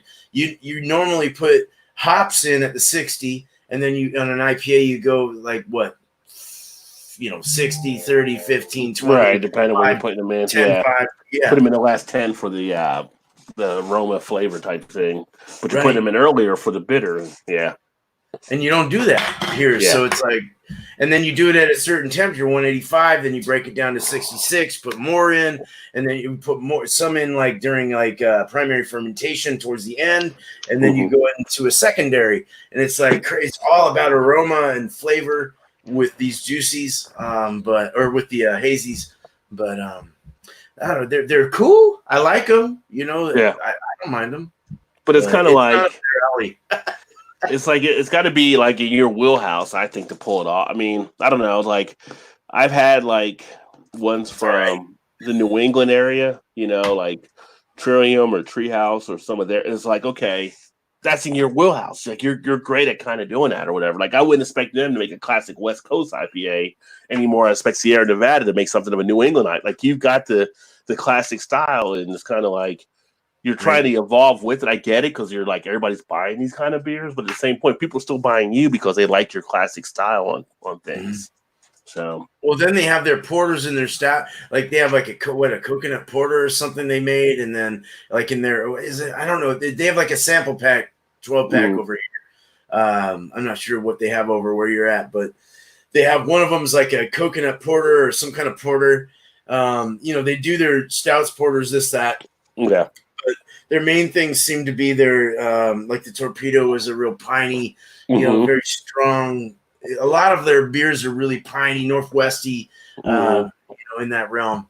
So I don't know. I guess what you're specializing in, you should probably stick to, unless you are sure of it. If you're piloting on something and you're brewing a smaller batch and you get it right, then maybe put it into production. But until then, maybe perfect it and make it perfect. Yeah. The way so even their Narwhal they pulled off as a great imperial stout. I mean, very that's a good style of beer too. Yeah, but it's you're dealing with other stuff that you're kind of sizing down to deal with it, because a lot of the better hazier stuff are coming from a lot of the smaller breweries that are more nimble and are making small batch processing, like you're saying. So when you're a larger operation, are you fully dedicated into what's needed to make that small batch type stuff? That's why, like, this brewery, Braxton Labs, they're part of Braxton Brewing, but Braxton Labs does all their small batch processing of beers. So they're making beers that Braxton Brewing doesn't make, because they're more nimble at what they're doing with the labs area. That's where they're experimenting with stuff. Why tie up the main brewery with that stuff? Let another smaller operation kind of do that. And that would be like Sierra Nevada saying, okay, we're going to make this, but we're going to have the Treehouse people make this, if it was part of their operation. And it works for them, and they're able to pull that off. And people go to Braxton Labs, they expect stuff like this, versus going to Braxton Brewing and getting some of the other more traditional type things they're dealing with. I think it's a smart play. I think that's why they're growing so well here. That's how Fort George is over the bridge. They they have a smaller. It's probably like a 10 barrel compared to like a 30 or whatever barrel that they have in their other area. But they pilot on like I don't know what it is. I think it's a 10 barrel, but it's a lot to pilot on. But they're producing beers in their other tap house that is different from what they serve in the bar or in the restaurant. And they're all these specialty sours, specialty stouts, porters, things that you would never hear of on the market. While they do the tours, they bring these people over there, and they'll, hey, come on in here, and they'll see a big old board, a chalk-written board with all these different other beers you've never heard of in the market, and you're just like, wow, dude. So it's really cool. Fort George is really cool. They're all right. I'm okay with them. They're our bigger one here. Then you have Bowie. Bowie, you got a Bowie. Yeah, the Bowie that you sent me. Yeah, that was a good beer. Traditional, Northwest style IPA, but they have others as well. They kind of stick to their ground on certain styles, what they're good at, like you said. But they also have a bar in there that displays also the same as Fort George does, where they have different stuff that's not in the market. That they might push on a special edition or something like that. So it's really cool how breweries do that, though, as far as the marketing goes and stuff. So I don't know. Yeah. It's kind of cool. That's how you stay alive, right? I mean, well, yeah, you got to have a plan. You got to be able to do it a certain way to maximize it, right? And like I said, that's what I like about what they're doing. Even like Jack's Abbey up in the Northeast, they make just lagers. But they have another offshoot of them that does other stuff, that does some of the ales. But them, you're getting different lagers. They got a certain format about them, and it's kind of just, we're going to stay in our wheelhouse. We'll have somebody else do their wheelhouse as a part of us there, Right. Yeah. Yeah, man. I'm not a brewer. I'm more of a distiller in the knowledge that I have. But from what I know about brewing is that some of the small batch stuff that companies make can be very, very phenomenal. It's either hit or miss. It could be really great. I feel like what you're talking about. You want to try something and you don't know if you want to put it out or not. Just drop it in the brewery. Put a keg in there one night, happy hour, bam, bam. This beer could be $2 cheaper than every other one. People are gonna check that out because it's brand new.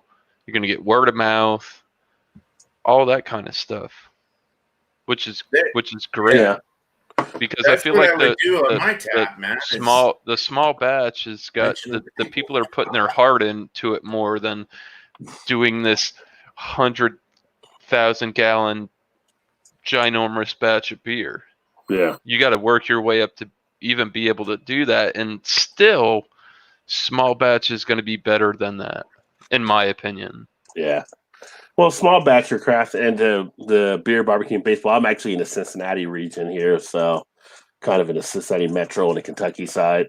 But it's like craft, right? So if it's something where you're looking at like as a burger joint, right? So all your Buds, your Miller Lights, your Coors, they're all like your Burger King and your Wendy's and your McDonald's.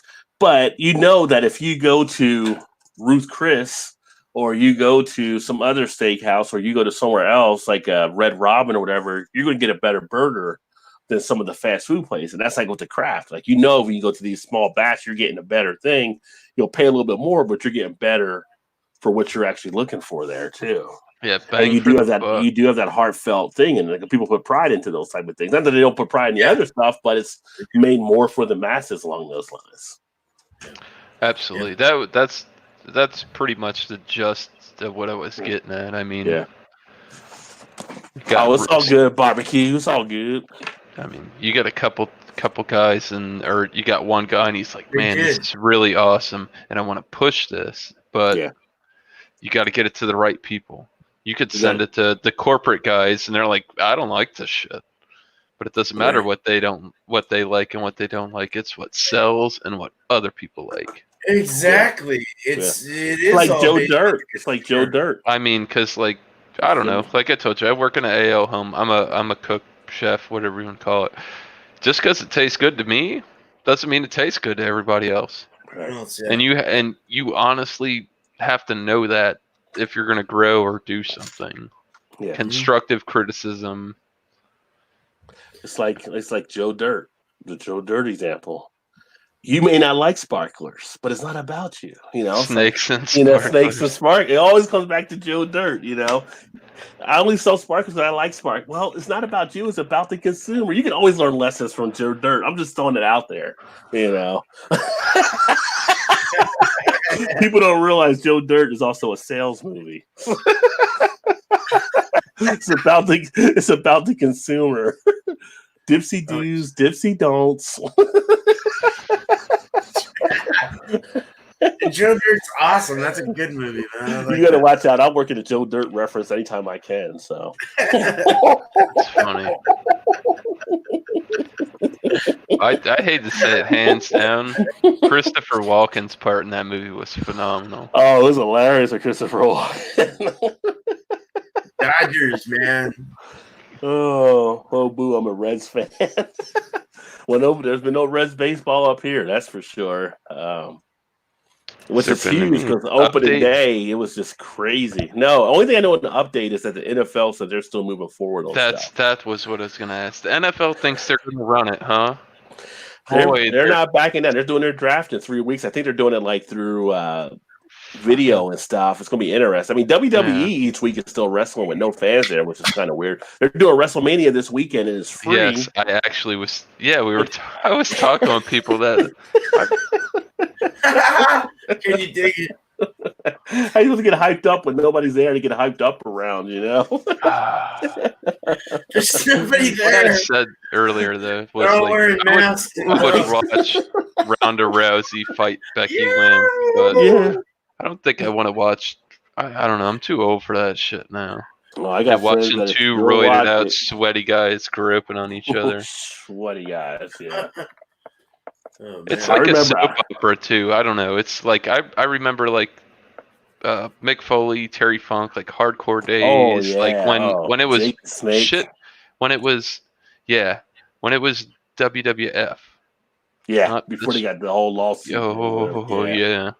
Because they thought they gave the world's wide environmental thing. Like they thought they would get confused. Federation. Yeah. Sued their fucking pants off. Like you thought they'd get confused with you guys? There's no way. Yeah, they should have some like MMA. But I mean, it's hitting them hard, man. Gloves. Oh yeah. But not with like catching gloves, just rubber gloves and a mask and all, like doing MMA fighting. Well, I'm like the Olympics. Well, they have bare knuckle league. Yeah. I watched that. The old UFC fighters fighting the bare knuckle stuff. Hell yeah. I haven't watched Fight Club in a while. That's a good movie right there. That's a great movie, man. I've got like on DVD. Rule number one here. Don't talk about Fight Club. Fight Club. When you found out that Brad Pitt was Ed Norton, you were like, "Oh shit!" Yeah.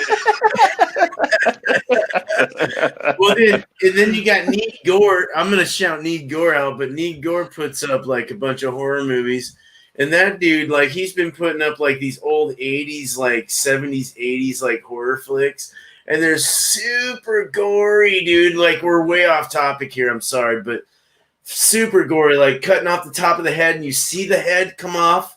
And the brains and everything, and it's all stupid looking, but it's like funny at the same time. I don't know. It's like old, like 70s, 80s movies. They have all kinds of stuff. Yeah, Night of the Living Dead or Dawn of the Dead, the first one.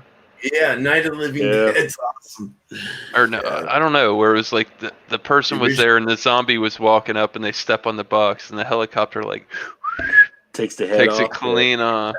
Similar fashion to what you were talking about. What was the one with the old school with the old balls, like Phantasm or something? That was a freaky movie. Yeah, Jake the Snake. He just come in there and put the snake down. I'm not that old. I'll put it to you guys. I'm 30 years old, but when I was like 6, 7 years old, my dad had me watching like heavy metal and Pink Floyd The Wall and. Nice. I wanted to go see heavy metal when it remains the same, and I'm on a different level. You know what I mean? So you shouldn't be 7 years old watching heavy metal. I don't care who you are. My son, man. Some of that space dust. I don't think you really understood The Wall at 6 or 7. It's like you were like totally fucking. I watched it again at 10, and then I watched it again at 11. Well, unless you have the right substances, it had the VHS. It was only VHS that had the gray top on it. Juggalo. What's up, Juggalo? Whoop whoop. Right on. Yeah, I tried to watch The Wall one time years ago, like just in a straight sense, and like. What the fuck is going on? Yeah. You know, whatever. And like, this isn't what I remember from before. And I watched it another night when I was buzzed, and I was like, "That's The Wall I remember." Yeah. Hit the left-hander, couple beers. It's mushrooms when you're on. Yeah. Well, you want to watch a movie that'll freak you out. Do something when you're drunk or high, watching like a Clockwork Orange. That'll freak you out. That'll have you like. Oh, that's a good movie. That's really trippy movie. Yeah, you got something going on. It's like, wait a second, just somebody in my closet? What the hell? Yeah, exactly, dude. That's nuts. See, I can't do that anymore. I own a bunch of guns now. Yeah. Come out, fucking shot the neighbor or something on some stupid. I can't do that anymore. I got kids. I wish I could get funky. Yeah. You're You're funny, Miscellaneous. I like you, man. Right on. I don't know. I get scared. I go for I go right for it. I don't. Oh, Headbangers Ball, MTV back in the day. Yeah, that's back when MTV actually played music. Oh, yeah, when they actually played music. Headbangers Ball, Yum TV Raps, Club MTV. 92, 93, man. When did it end? Like, when did the real The stuff day Carson Daly started working the there. music ended probably, it started to end probably around 92, 93 when they started doing the first Real World. Yeah. Maybe like 90 or 91. And that was like the first show. And then they started ushering in Road Rules and other stuff. And they started making that switch over by the time it was 2000. And it's like, I want my MTV. Yeah. Yeah, dude. You guys want to hear something crazy? I have personal dubbed videotapes from MTV of Beavis and Butthead on VHS in the other room right here with all my other VHSs, and it's got like the Carrot the Collect Call commercials with Al Bundy and like way back in the day. Cool. Remember that, right? Yeah. I like Beavis and Butthead, man. That was Carrot awesome. Top was like when he was before he got roided out and doing drugs. Up. Yeah, I don't even know what. Yeah, he's all roided out now. Like, do a dance while out on the porch, Miscellaneous. Do a little dance. Oh, you want me to do a jig for you? Nope. I'm white. I got no rhythm. Do a little river dance while you're out there. I don't have a beer. That would require a beer, and you're not allowed to spill it. It's only legs move when you do that. Yeah, it is only legs move. That's a hard-ass dance right there. You want a river dance? Do the river dance.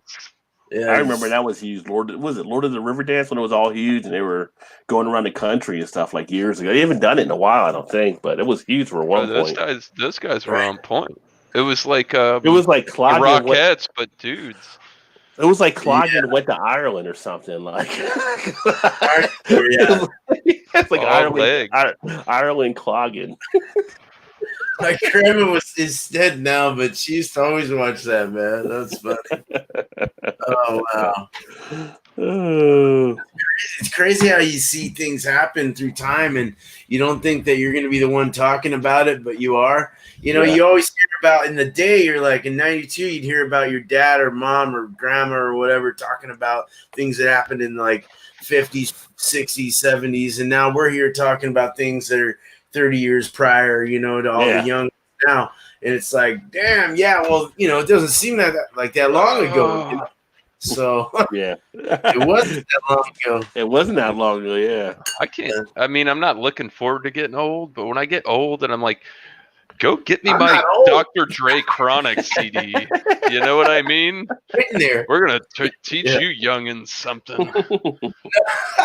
Well, it's kind of funny now because like when we were younger, you know, I just turned 51 this year. When we were younger, we used to be, you know, I was actually born during a time of like hip hop and metal and punk rock and all that stuff was really taken. I mean, we had basically a lot of stuff happen between the 80s and 90s as we came to age.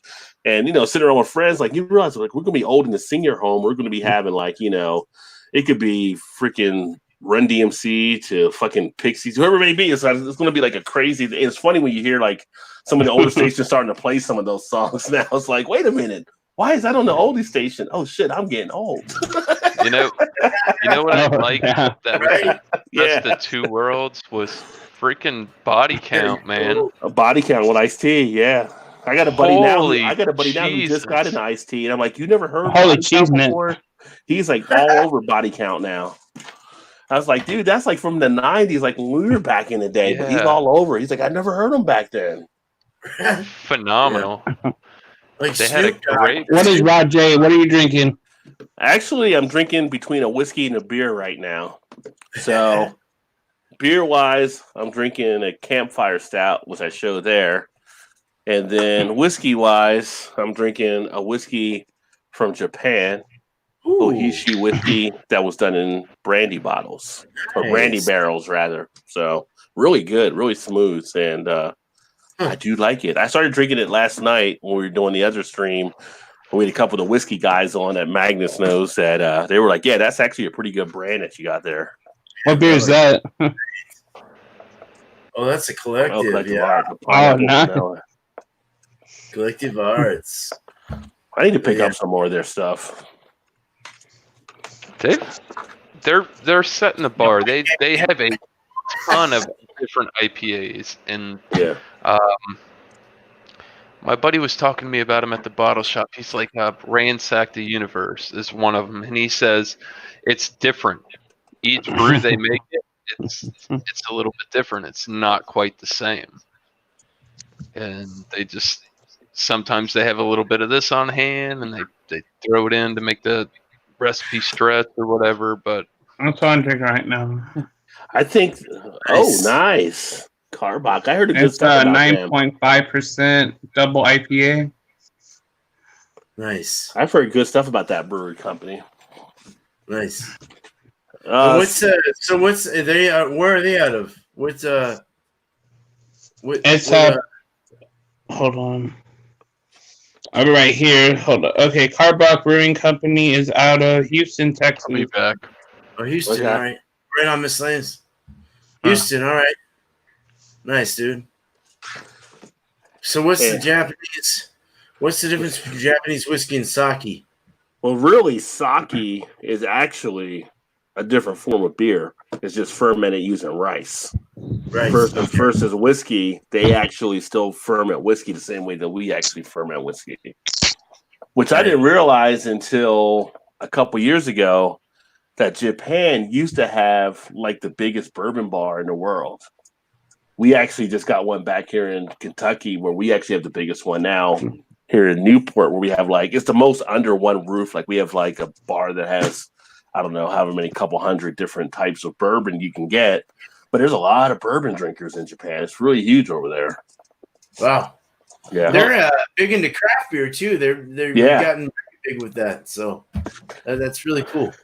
An interesting thing I find about Japan, because our company I work for, our parent company is out of Japan. If you're ever in Japan, you know how when we're in the elevator and we'll have conversations, they don't have conversations in the elevator in Japan. Like it's considered rude if you talk in the elevator in Japan. How crazy. That is weird. I don't know, maybe they're freaked out because they're in a box and they just want to get it over with or what, but like they don't talk, like we were told like how they don't have conversations in the elevator. It's considered rude to start a conversation in the elevator. No wonder why they act off when we're trying to talk to them. No, like, what are you doing? I bet they're like, people like this in Korea, that means you're saying fuck you. Hey man, how you doing? Okay. I'm sure over there they got the social distancing down for sure, right? So yeah. They are. Of course, the good thing about social distancing now is that you don't have to worry about close talkers anymore. You ever meet people that are close talkers, like they do close when they're trying to tell you something. It's like back up. Now you have a reason to say back up because of the social distancing. Close talkers are the worst. Yeah. I have not been to Bobby Mackey's. I do want to go there at some point. I'm actually about 10 minutes from where Bobby Mackey's is, and it's supposedly a haunted bar. And if like, what is it, Ghost Stories or something like on the History or Discovery Channel? They went there before, and the people actually left because they were freaked out by it. But beneath the bar, they have like a tour of stuff they actually give. But you know, can it really be that scary if people are still coming there to the bar? Like they're not like people are still going. So it can't really be that scary. Yeah, it's not like it's Amityville, right, or something. What are you drinking, What are you drinking, beer man? I'm drinking Sierra Nevada's Hazy 6.7. It's all right. Oh, that one's a good one. I've had that one. That one's good. Yeah, not too bad. Not too bad. What's that? So a 6-pack here is $8.99. I don't know what you get it for, but out here, yeah, $8.99 on a good deal at Freddy's, Fred Meyer, or one of the grocery stores. Yeah, definitely. Are you saying you went and stepped foot in? Yeah. Somebody said they wouldn't step foot into Bobby Mackey's. I'm like, I would go into Bobby Mackey's. I just haven't been there yet. Yeah. Well, I had a glass fall off one of the things one time out of the blue. It just came off, went into the thing, and didn't break. But me and my friend were drinking a beer, and one of the glasses just slid off, and it was known to have a very haunted Indian. It was an Indian burial ground kind of thing, and all this, and they built over it. So I don't know. It's all based on what you think about ghosts and stuff. Yeah. Well, have you had the beer called 850? That beer is really good. 850. No, that's from Firestone. From even 805. Oh, 805 from Firestone. 850. Is it 850? It's 805. Are you sure? Yeah, I think it's 805 from Firestone here. I've never had that actually yet. I should probably get it. Yeah, Matt Man. It's, I was gonna say something dark. I believe it's 850. That's for bad breath. Yeah, I've only seen the single of it. I've never seen it. It's called 850, I believe. I'm not 100% sure it's 850. It's almost as good as KBS, and it's like 11% beer. Is it a stout? Oh, I'll just say 850. Wait a minute. Are you talking about 1050? Okay, 1050, is that it? Yeah, 1050 from Oscar Blues. Maybe you're thinking about that one. Okay, is it a 4-pack? Stout? Yeah. You're thinking of 10. And it's like around, it's over 10%, right?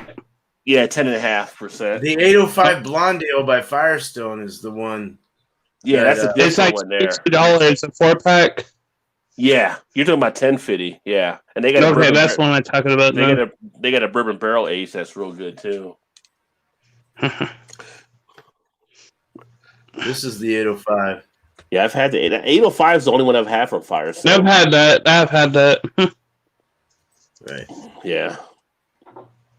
But I was going to say, because I forgot who it was. Oh, Matt Man in Tennessee, like social distance equals cure for bad breath. So it's funny, right? I mean, for the money, this is a really good beer. Overall, this is a good beer. This is $2 for a 9.5% beer. Yeah. $2. Damn. That's not bad. That's a good deal. Well, that works. I was going to say, I go to this. I went to the store again earlier today, but Matt Man was talking about like social distance cure for bad breath. But you're wondering, like, I go there and all the paper towels and the toilet paper, all that stuff's wiped out again, right? So everybody's taking all that stuff. But how come nobody's wiping out the deodorant and the toothpaste section? Like, those are stopped. Like, yeah, you got to worry about the hygiene all around, people. Yeah, you might be in quarantine, but there's other people that might be there with you. Take care of yourself, people. You use toilet paper. You know, more messed up. Still, the vagina deodorant is still there. Even that for the vat still there. The spray. I mean, even douches, they're fine. You'll go get a douche.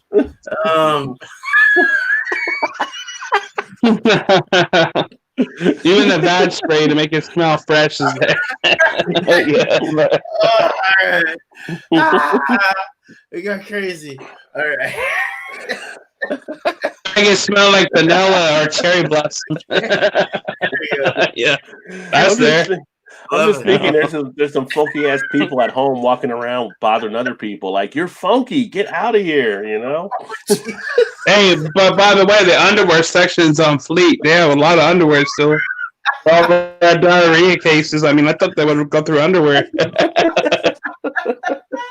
With the fishing pole. What the hell they feel? Especially the funk section.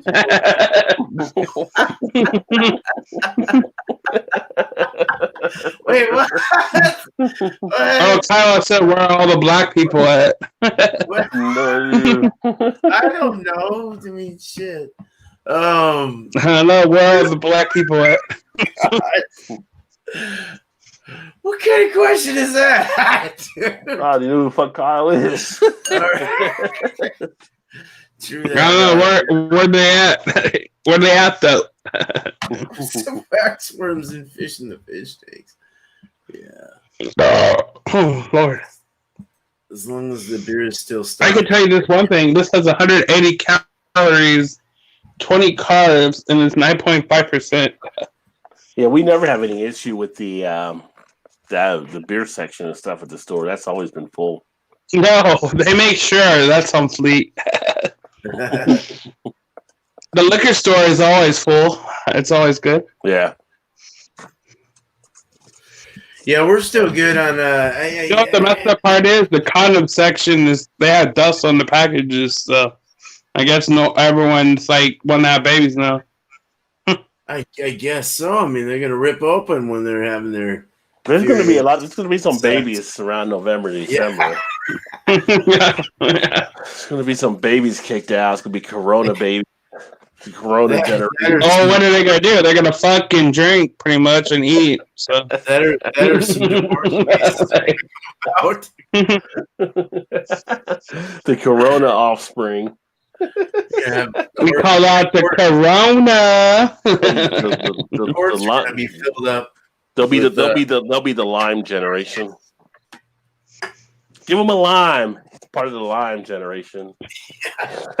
Didn't even want you, but I was bored that night.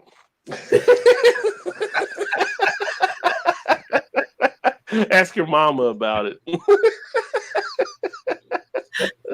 I can tell you one thing: the alcohol number's gonna go up by triple this second. Man, I gotta go to the bathroom, dude. This sucks. Didn't you just go already? I know. I got old man bladder. How many beers have you had since the last time you peed? One. Hour, two, like one big beer, and then this one, 6, 7. So I don't know. Go, run, hurry up. System.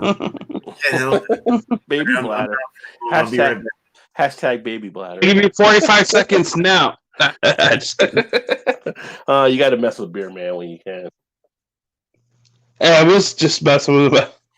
I agree. Hey, I mean, you can't beat that. You can't beat the Cardbox Brewing. You're gonna get a really good beer for at 9.5% for $2. Was that like at the brewery, or did you go to a store and get that, like the grocery store No, or it's beer store? HEB. I think it's HEB here in Texas. HEB. Okay, they're owned by Kroger, I think, too. So that's like our store here. I'm pretty sure you should get it there. Yeah. Well, we don't get it at our thing because the different states have different beers and stuff. But that's a great deal on that beer, though. I mean, the 6-pack is $9. Mm-hmm. These are tall cans are at 19.2 ounces for $1.99 each. So yeah, we have a couple of those for like a couple of our local breweries. They have now too. Like one of the. I mean, you get the 6-pack, and then you get the big can. So I mean, the big can's better. I mean, well, that's a good deal with the big can. Yeah, 19.2 ounces. It's a double IPA at 9.5%. There's 7 hops in this. I mean, you're talking about 72 IPUs, 16.5 Plato, whatever the hell that is. I've heard it. Like I said, I've heard of Cardbox making good beer, so that seems to be a good deal for sure. The weakest one they have is 5%, and that's like a Kolsch. Okay. I don't know if you heard. Yeah. That's the weakest one they have. Is a 5% Kolsch. Which on the hot day? That's the weakest one I know about. Yeah. Kolsch isn't bad on a hot day. I mean, they make good beers, but I mean, if you're going to spend the same money for a 9% or a 5%. Yeah. Yeah, but I mean, depending on what you want to do with it. I like they even have a chelada. They have a chelada version too. They have what? A chelada, like a tomato based. Yeah, chelada, yeah. No, but it's already pre-made, so. Sorry about that. Yeah. Ooh, I feel better. But the pre-made is supposedly 7.8%. It's already made with the beer, I guess, but. I never had it because I don't really like tomato, but yeah. Small blender syndrome. I have a blender. Yeah, why was he in Paris? He was conceived in Paris, son. Thanks, Dad. You're welcome, quarantine. I just did a dab today. Hey, by the way, I just did a dab for the first time today. It was pretty good. I never done dabs before, but damn. Yeah. Oh, that was a funny one. I tell you one thing, dabs it's not a waste. Dabs or dads? I did my first dab today. I had an actual rig, like an actual rib, yeah. Oh, nice. Right on. He dabbed it out. Hell yeah. It was That shit gets actually me not old. bad, but I'd rather smoke some good kush. This is me. Yeah. Yeah, that's not. That's It's a different type of high. Like I don't like the high body high, like just like the mellow body high. So right. I don't like to go too crazy. I get a little anxiety if I go too you far. don't like it when your like whole body is like pulsating and shit, trying to make like it's hard to concentrate and like. Yeah. Well, lately my stomach has been getting really bloated, like real bloated right here by the stomach, and I'll be like, push in. It's hard, but it hurts, and you're like, what's going on? So fuck you It's eat a like, burrito or something? I've been trying Maybe you just need a good fart. You need a good fart and good shit.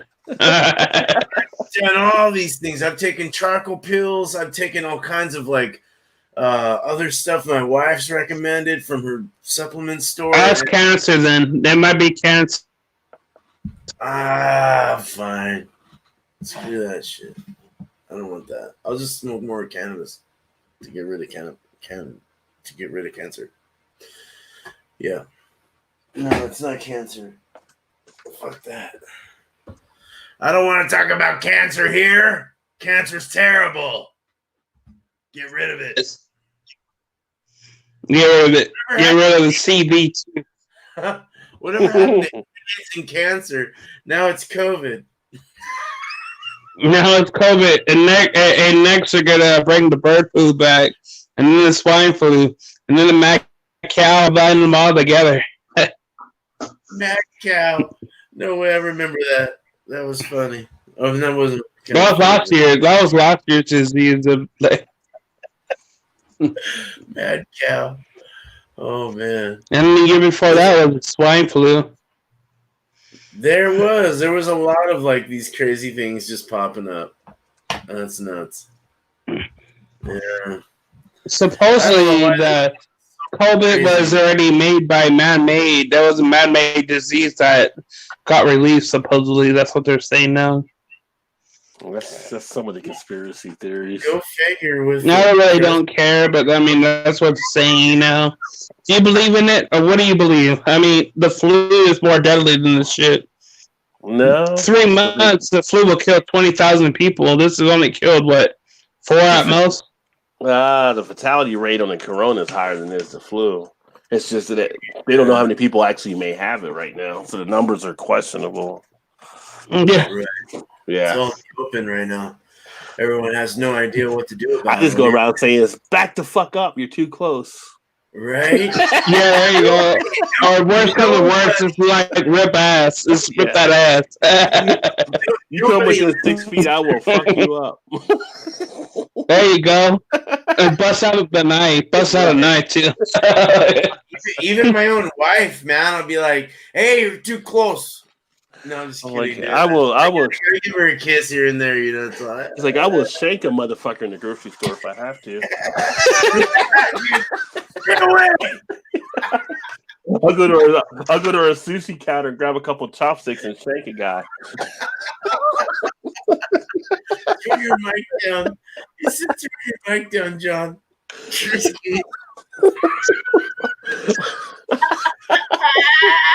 You know what? You said what, Ron?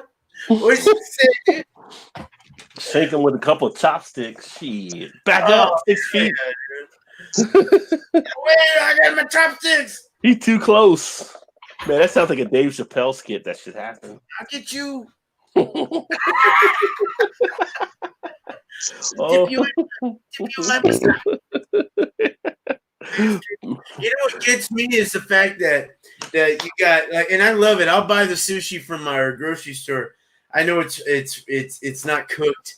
You know, it's right. You see these. You know, I'm not putting down. I'm just saying that you see these Japanese dudes making the yeah. Sushi. We have sushi chefs at our place. Yeah, they make it there. Yeah, but they're not wearing masks. They're not wearing anything on their gloves, and totally breathing all over it. But yet I still go in there and I eat it because I love sushi so much. But there hasn't been a case where the whole coronavirus is by the respiratory type tract, right? And there's nothing that has said anybody's caught it through the digestive tract. So I guess unless you eat it through your nose or something, you should be in good shape. Very valid point, man. You really do. No, but still, they should still mask up. They should still have a mask on. You would think. I mean, well, like Amazon packages, they had some girl or someone get sick COVID wise in Amazon that was packaging, in the warehouse from handling the packages, and they say it can sit on there for 45 hours or 48 hours or whatever, 2 days. Yeah, it can sit there and still be contagious. And so when we get packages, I get packages all the time, whatever the hell I'm doing. Yeah. I'll order something and I'll spray the shit down with alcohol.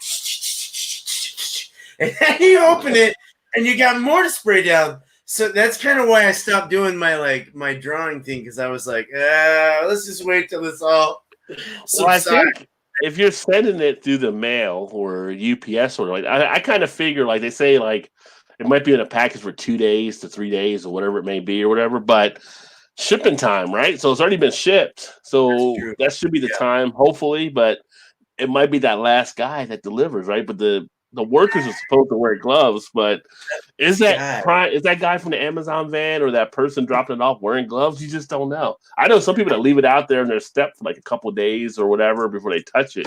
I'm like, I guess you could do that, but I put gloves on sometimes, or you can wipe it down, but I don't know. I was reading a thing earlier today. It's like you don't really need to wipe it down, they think, but they're not sure. And everybody's like, I don't know, maybe, but you can, but I don't know, blah, blah, blah.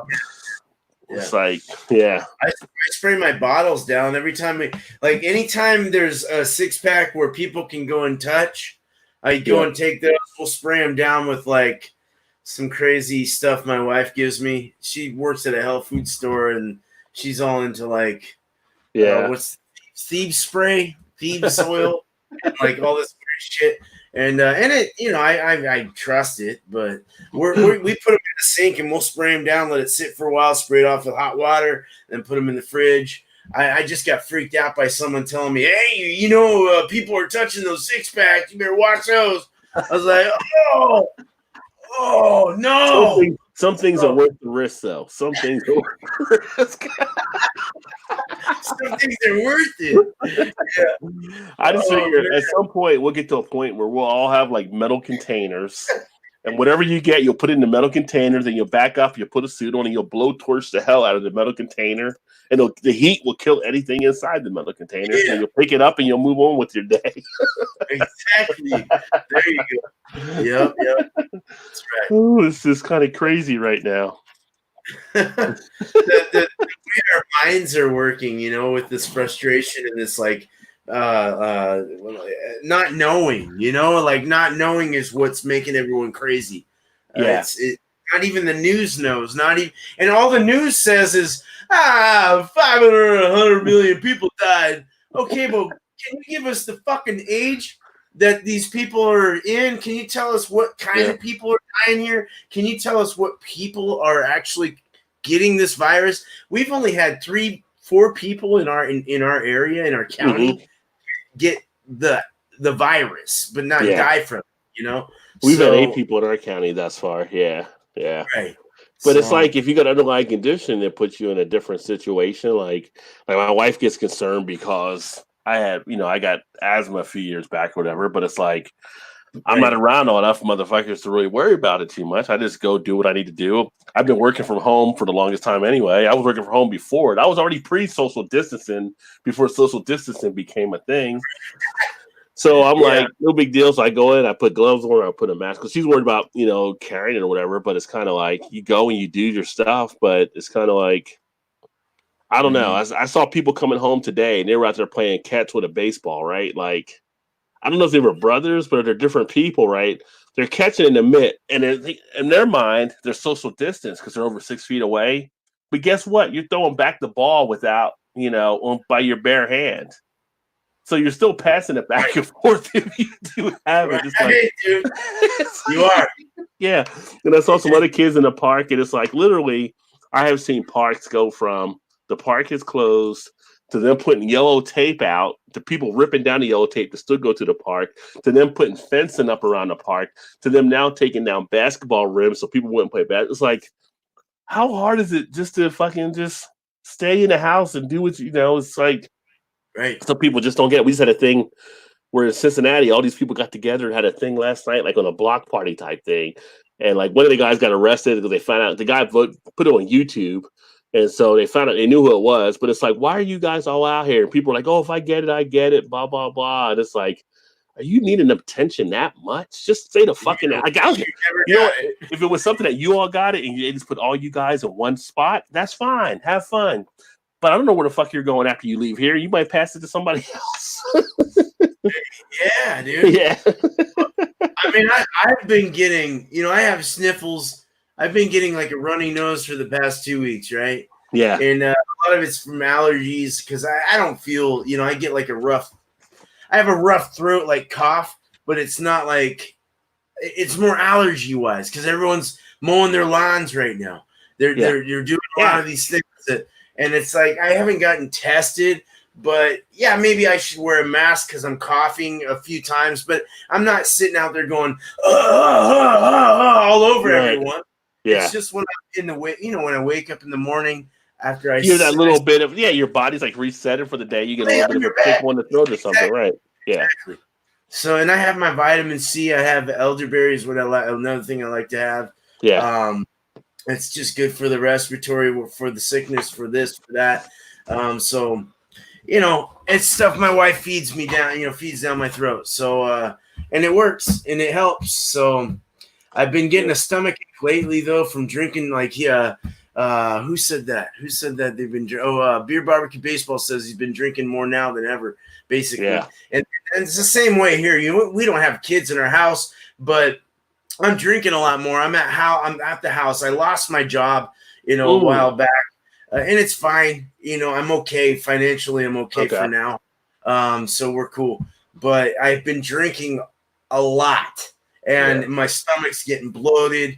I'm getting like crazy yeasty feelings, like pain in my stomach. And I'm like, dude, I got to slow down on drinking, dude.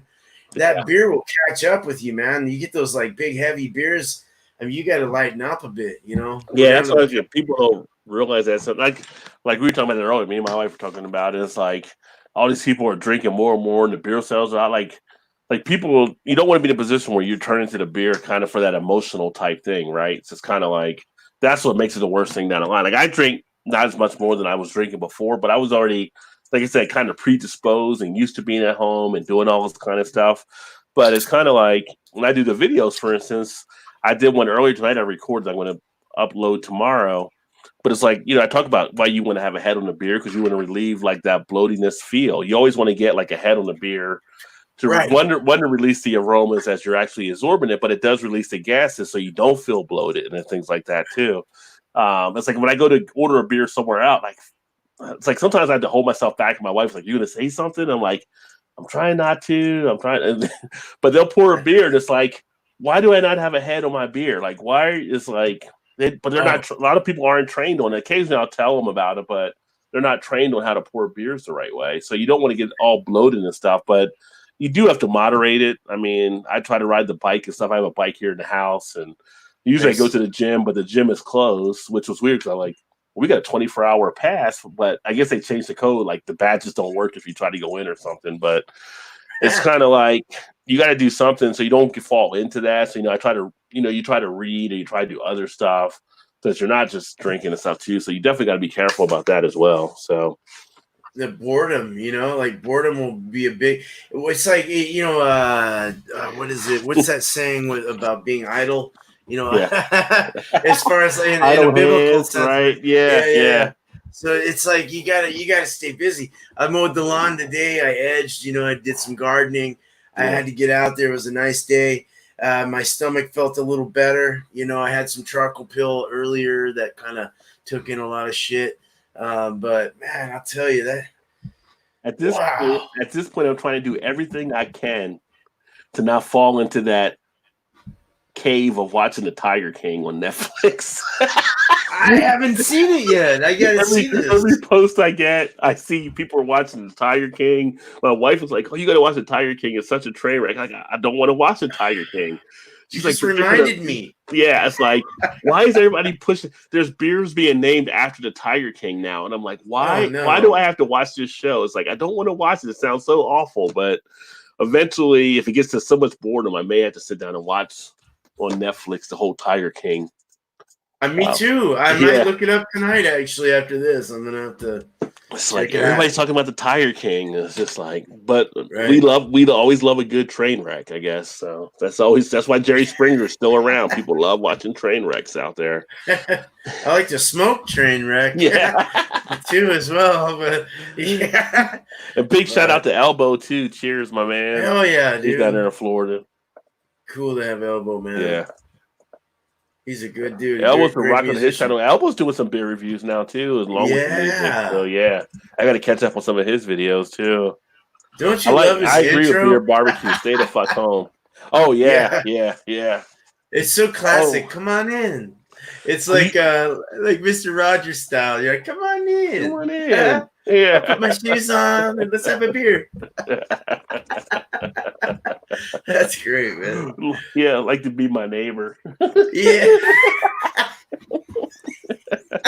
Elbow would be a cool neighbor.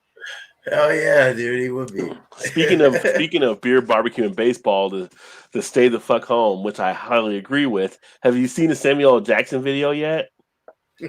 When he reads the poem about stay the fuck home. Now you smashes the beers. Have you seen the Beer Man? Oh, you got to watch the video. The video was from Samuel L. Jackson. Stay the fuck home. It's on YouTube. Everybody's been sharing it. It is fucking hilarious. I gotta see. Even Elbow got sucked into the Tiger King. They're getting everybody. Wait, he's a prison. He was an inmate. Is that what I got? Or I haven't watched it all yet. I think he did get arrested or something by the end of the series. They're asking for another follow up. Like people want to see the second season of it or something. So, And what's this on exactly? Where can I find it? It's on Netflix. The Tiger King. See, I don't even have Netflix, man. That's what it's on. Well, someone would probably bootleg it on one of the torrent or YouTube something. I don't need another monthly payment. Jesus. No, it's like, why do I have cable again? Because everything's on streaming now. Yeah. And they're like on cable. So cable, and through like April 19th, at least here under Spectrum, they're giving you free Showtime and free Epics until April 19th because of the coronavirus, so people can be more comfortable in their home and see different movies and stuff like that. Nice. But then they put the shittiest movies on. Like nobody wants to see the shit they're putting on there. It's like these old like 60s or 70s type movies or bad 80s movies. It's like, come on, give us some good shit if you're gonna make it free. You said Skinamax too, or Cinemax? Not Showtime. Which Showtime can be sometimes a Cinemax Lite and Epics. Right. I don't know if you have Epics out there, but Epics is a new network that does stuff. But it's like you're showing me like shit that's like from like 1975 that nobody even watched back then. Like, give me something good. Yeah, I can't do the grainy. That's like they do. They give you the HBO free weekend. They put all the shitty shows on during the weekend. Like, why would I want to buy HBO if you're going to show me this? I want to see The Last Starfighter. Yeah, right. The Last Starfighter. Yeah. Have you seen that? Have you seen that now? Like where I saw it then when I was little and it was all cool. And then you see it now, you're like, dude, that looks stupid. Yeah, they put on like Time Bandits or something. You're like, really? You're gonna put Time Bandits on this free weekend? That's 2 hours wasted right there. Time Bandits, dude. Time Bandits. It was cool in the 80s, but not as much now. You know, it's terrible. Fucking Phantasm or some shit. This little ball going around. Oh my god! It's like, give me some shit that's good right now. You want me to buy your service? Give me something good. You know, if you're doing a free weekend. If you're a youngin' out there, man, I'm sorry, I don't mean to call you a youngin', man, because I'm not that old, but you maybe you don't know what we're talking about, but But these are some groovy movies, man. Beer barbecue said, is the Tiger Show something I should watch without kids around? I haven't seen it. Elbow knows how bad it may get with the Tiger Man thing, but I just know there's murder and stuff involved. So I think it's like a documentary or something. But yeah, a lot of 30-day trial going on. Yeah. Nice. Well, shit, man. Miscellaneous ain't coming back. He's dead. Well, you're not dead. He better not be dead. But I think his kids were up doing something. I know he mentioned it at one point. He's funny. He's a good dude. I like him. Yeah, he was on my thing last night. He was having a good time. It was nice. Like I said, I wasn't expecting to do 5 hours last night, but everything was like just you get those nights where it just rolls off through and you're going with it. And it's like, shit, I can't believe we've been on this long. Right. I'll probably. I'll probably get it closed here soon. 8:30. My wife comes home in an hour, so give me some time to get shit ready for her. But no, man, dude, it's been good having you, Rod. Yeah, thanks for having me. It's been a blast. Thanks for stepping up, dude. No, serious. It's been good having you. It's fun. Check out Rod if you haven't already. You guys know him already, but if you're new to his channel, please check out Rod J Beer Ventures.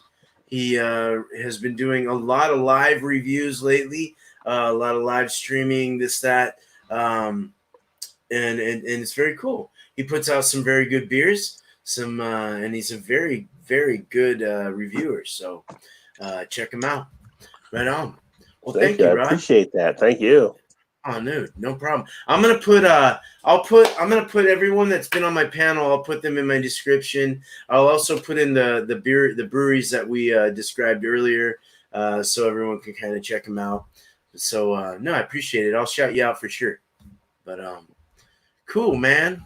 Yeah. Well, guys, thank you, chat. Everyone, I love you, man. Stay safe. Wash your fucking hands. Get some deodorant and toothpaste. Sure get some deodorant and toilet paper. Hygiene does matter.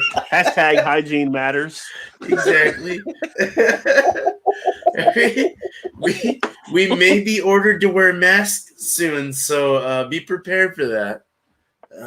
That's gonna feel a little weird, but yeah. I wore the bandana one today, and I felt like I was like an outlaw going into the store, like because I made I made a bandana mask, and it was like I just felt like I was like in Tombstone and get hunted down by like freaking what you call him in there, Kurt Russell. Like, yeah. I seen all of them come in with bandanas too, like with skulls on their bandanas. And everything. You're like, oh my god, everyone's really getting into this. It's a good thing I wasn't in LA because I wouldn't know if I was a blood or a crip or what the right color would have been. So. Oh shit, dude! I mean, hey, I'm not trying to throw out anything, racist or anything, but I mean, it's kind of funny though. But that would be funny though. You got to know your color schemes in some parts of the country. So yeah. I love you, Rob, man. Man, good having you, man. No, man. Yeah, we'll go ahead and end this. Thank you, Rod. I appreciate it. Magnets, Miscellaneous Magnets, Bumpy Road Brewery. Thank you guys for participating, and also John Womack. Thank you very much. Thank you. You guys have a good night, day wherever you're from in this fucking world, and let's get over this corona crap and live our lives. So, cheers, peace. Cheers, everybody.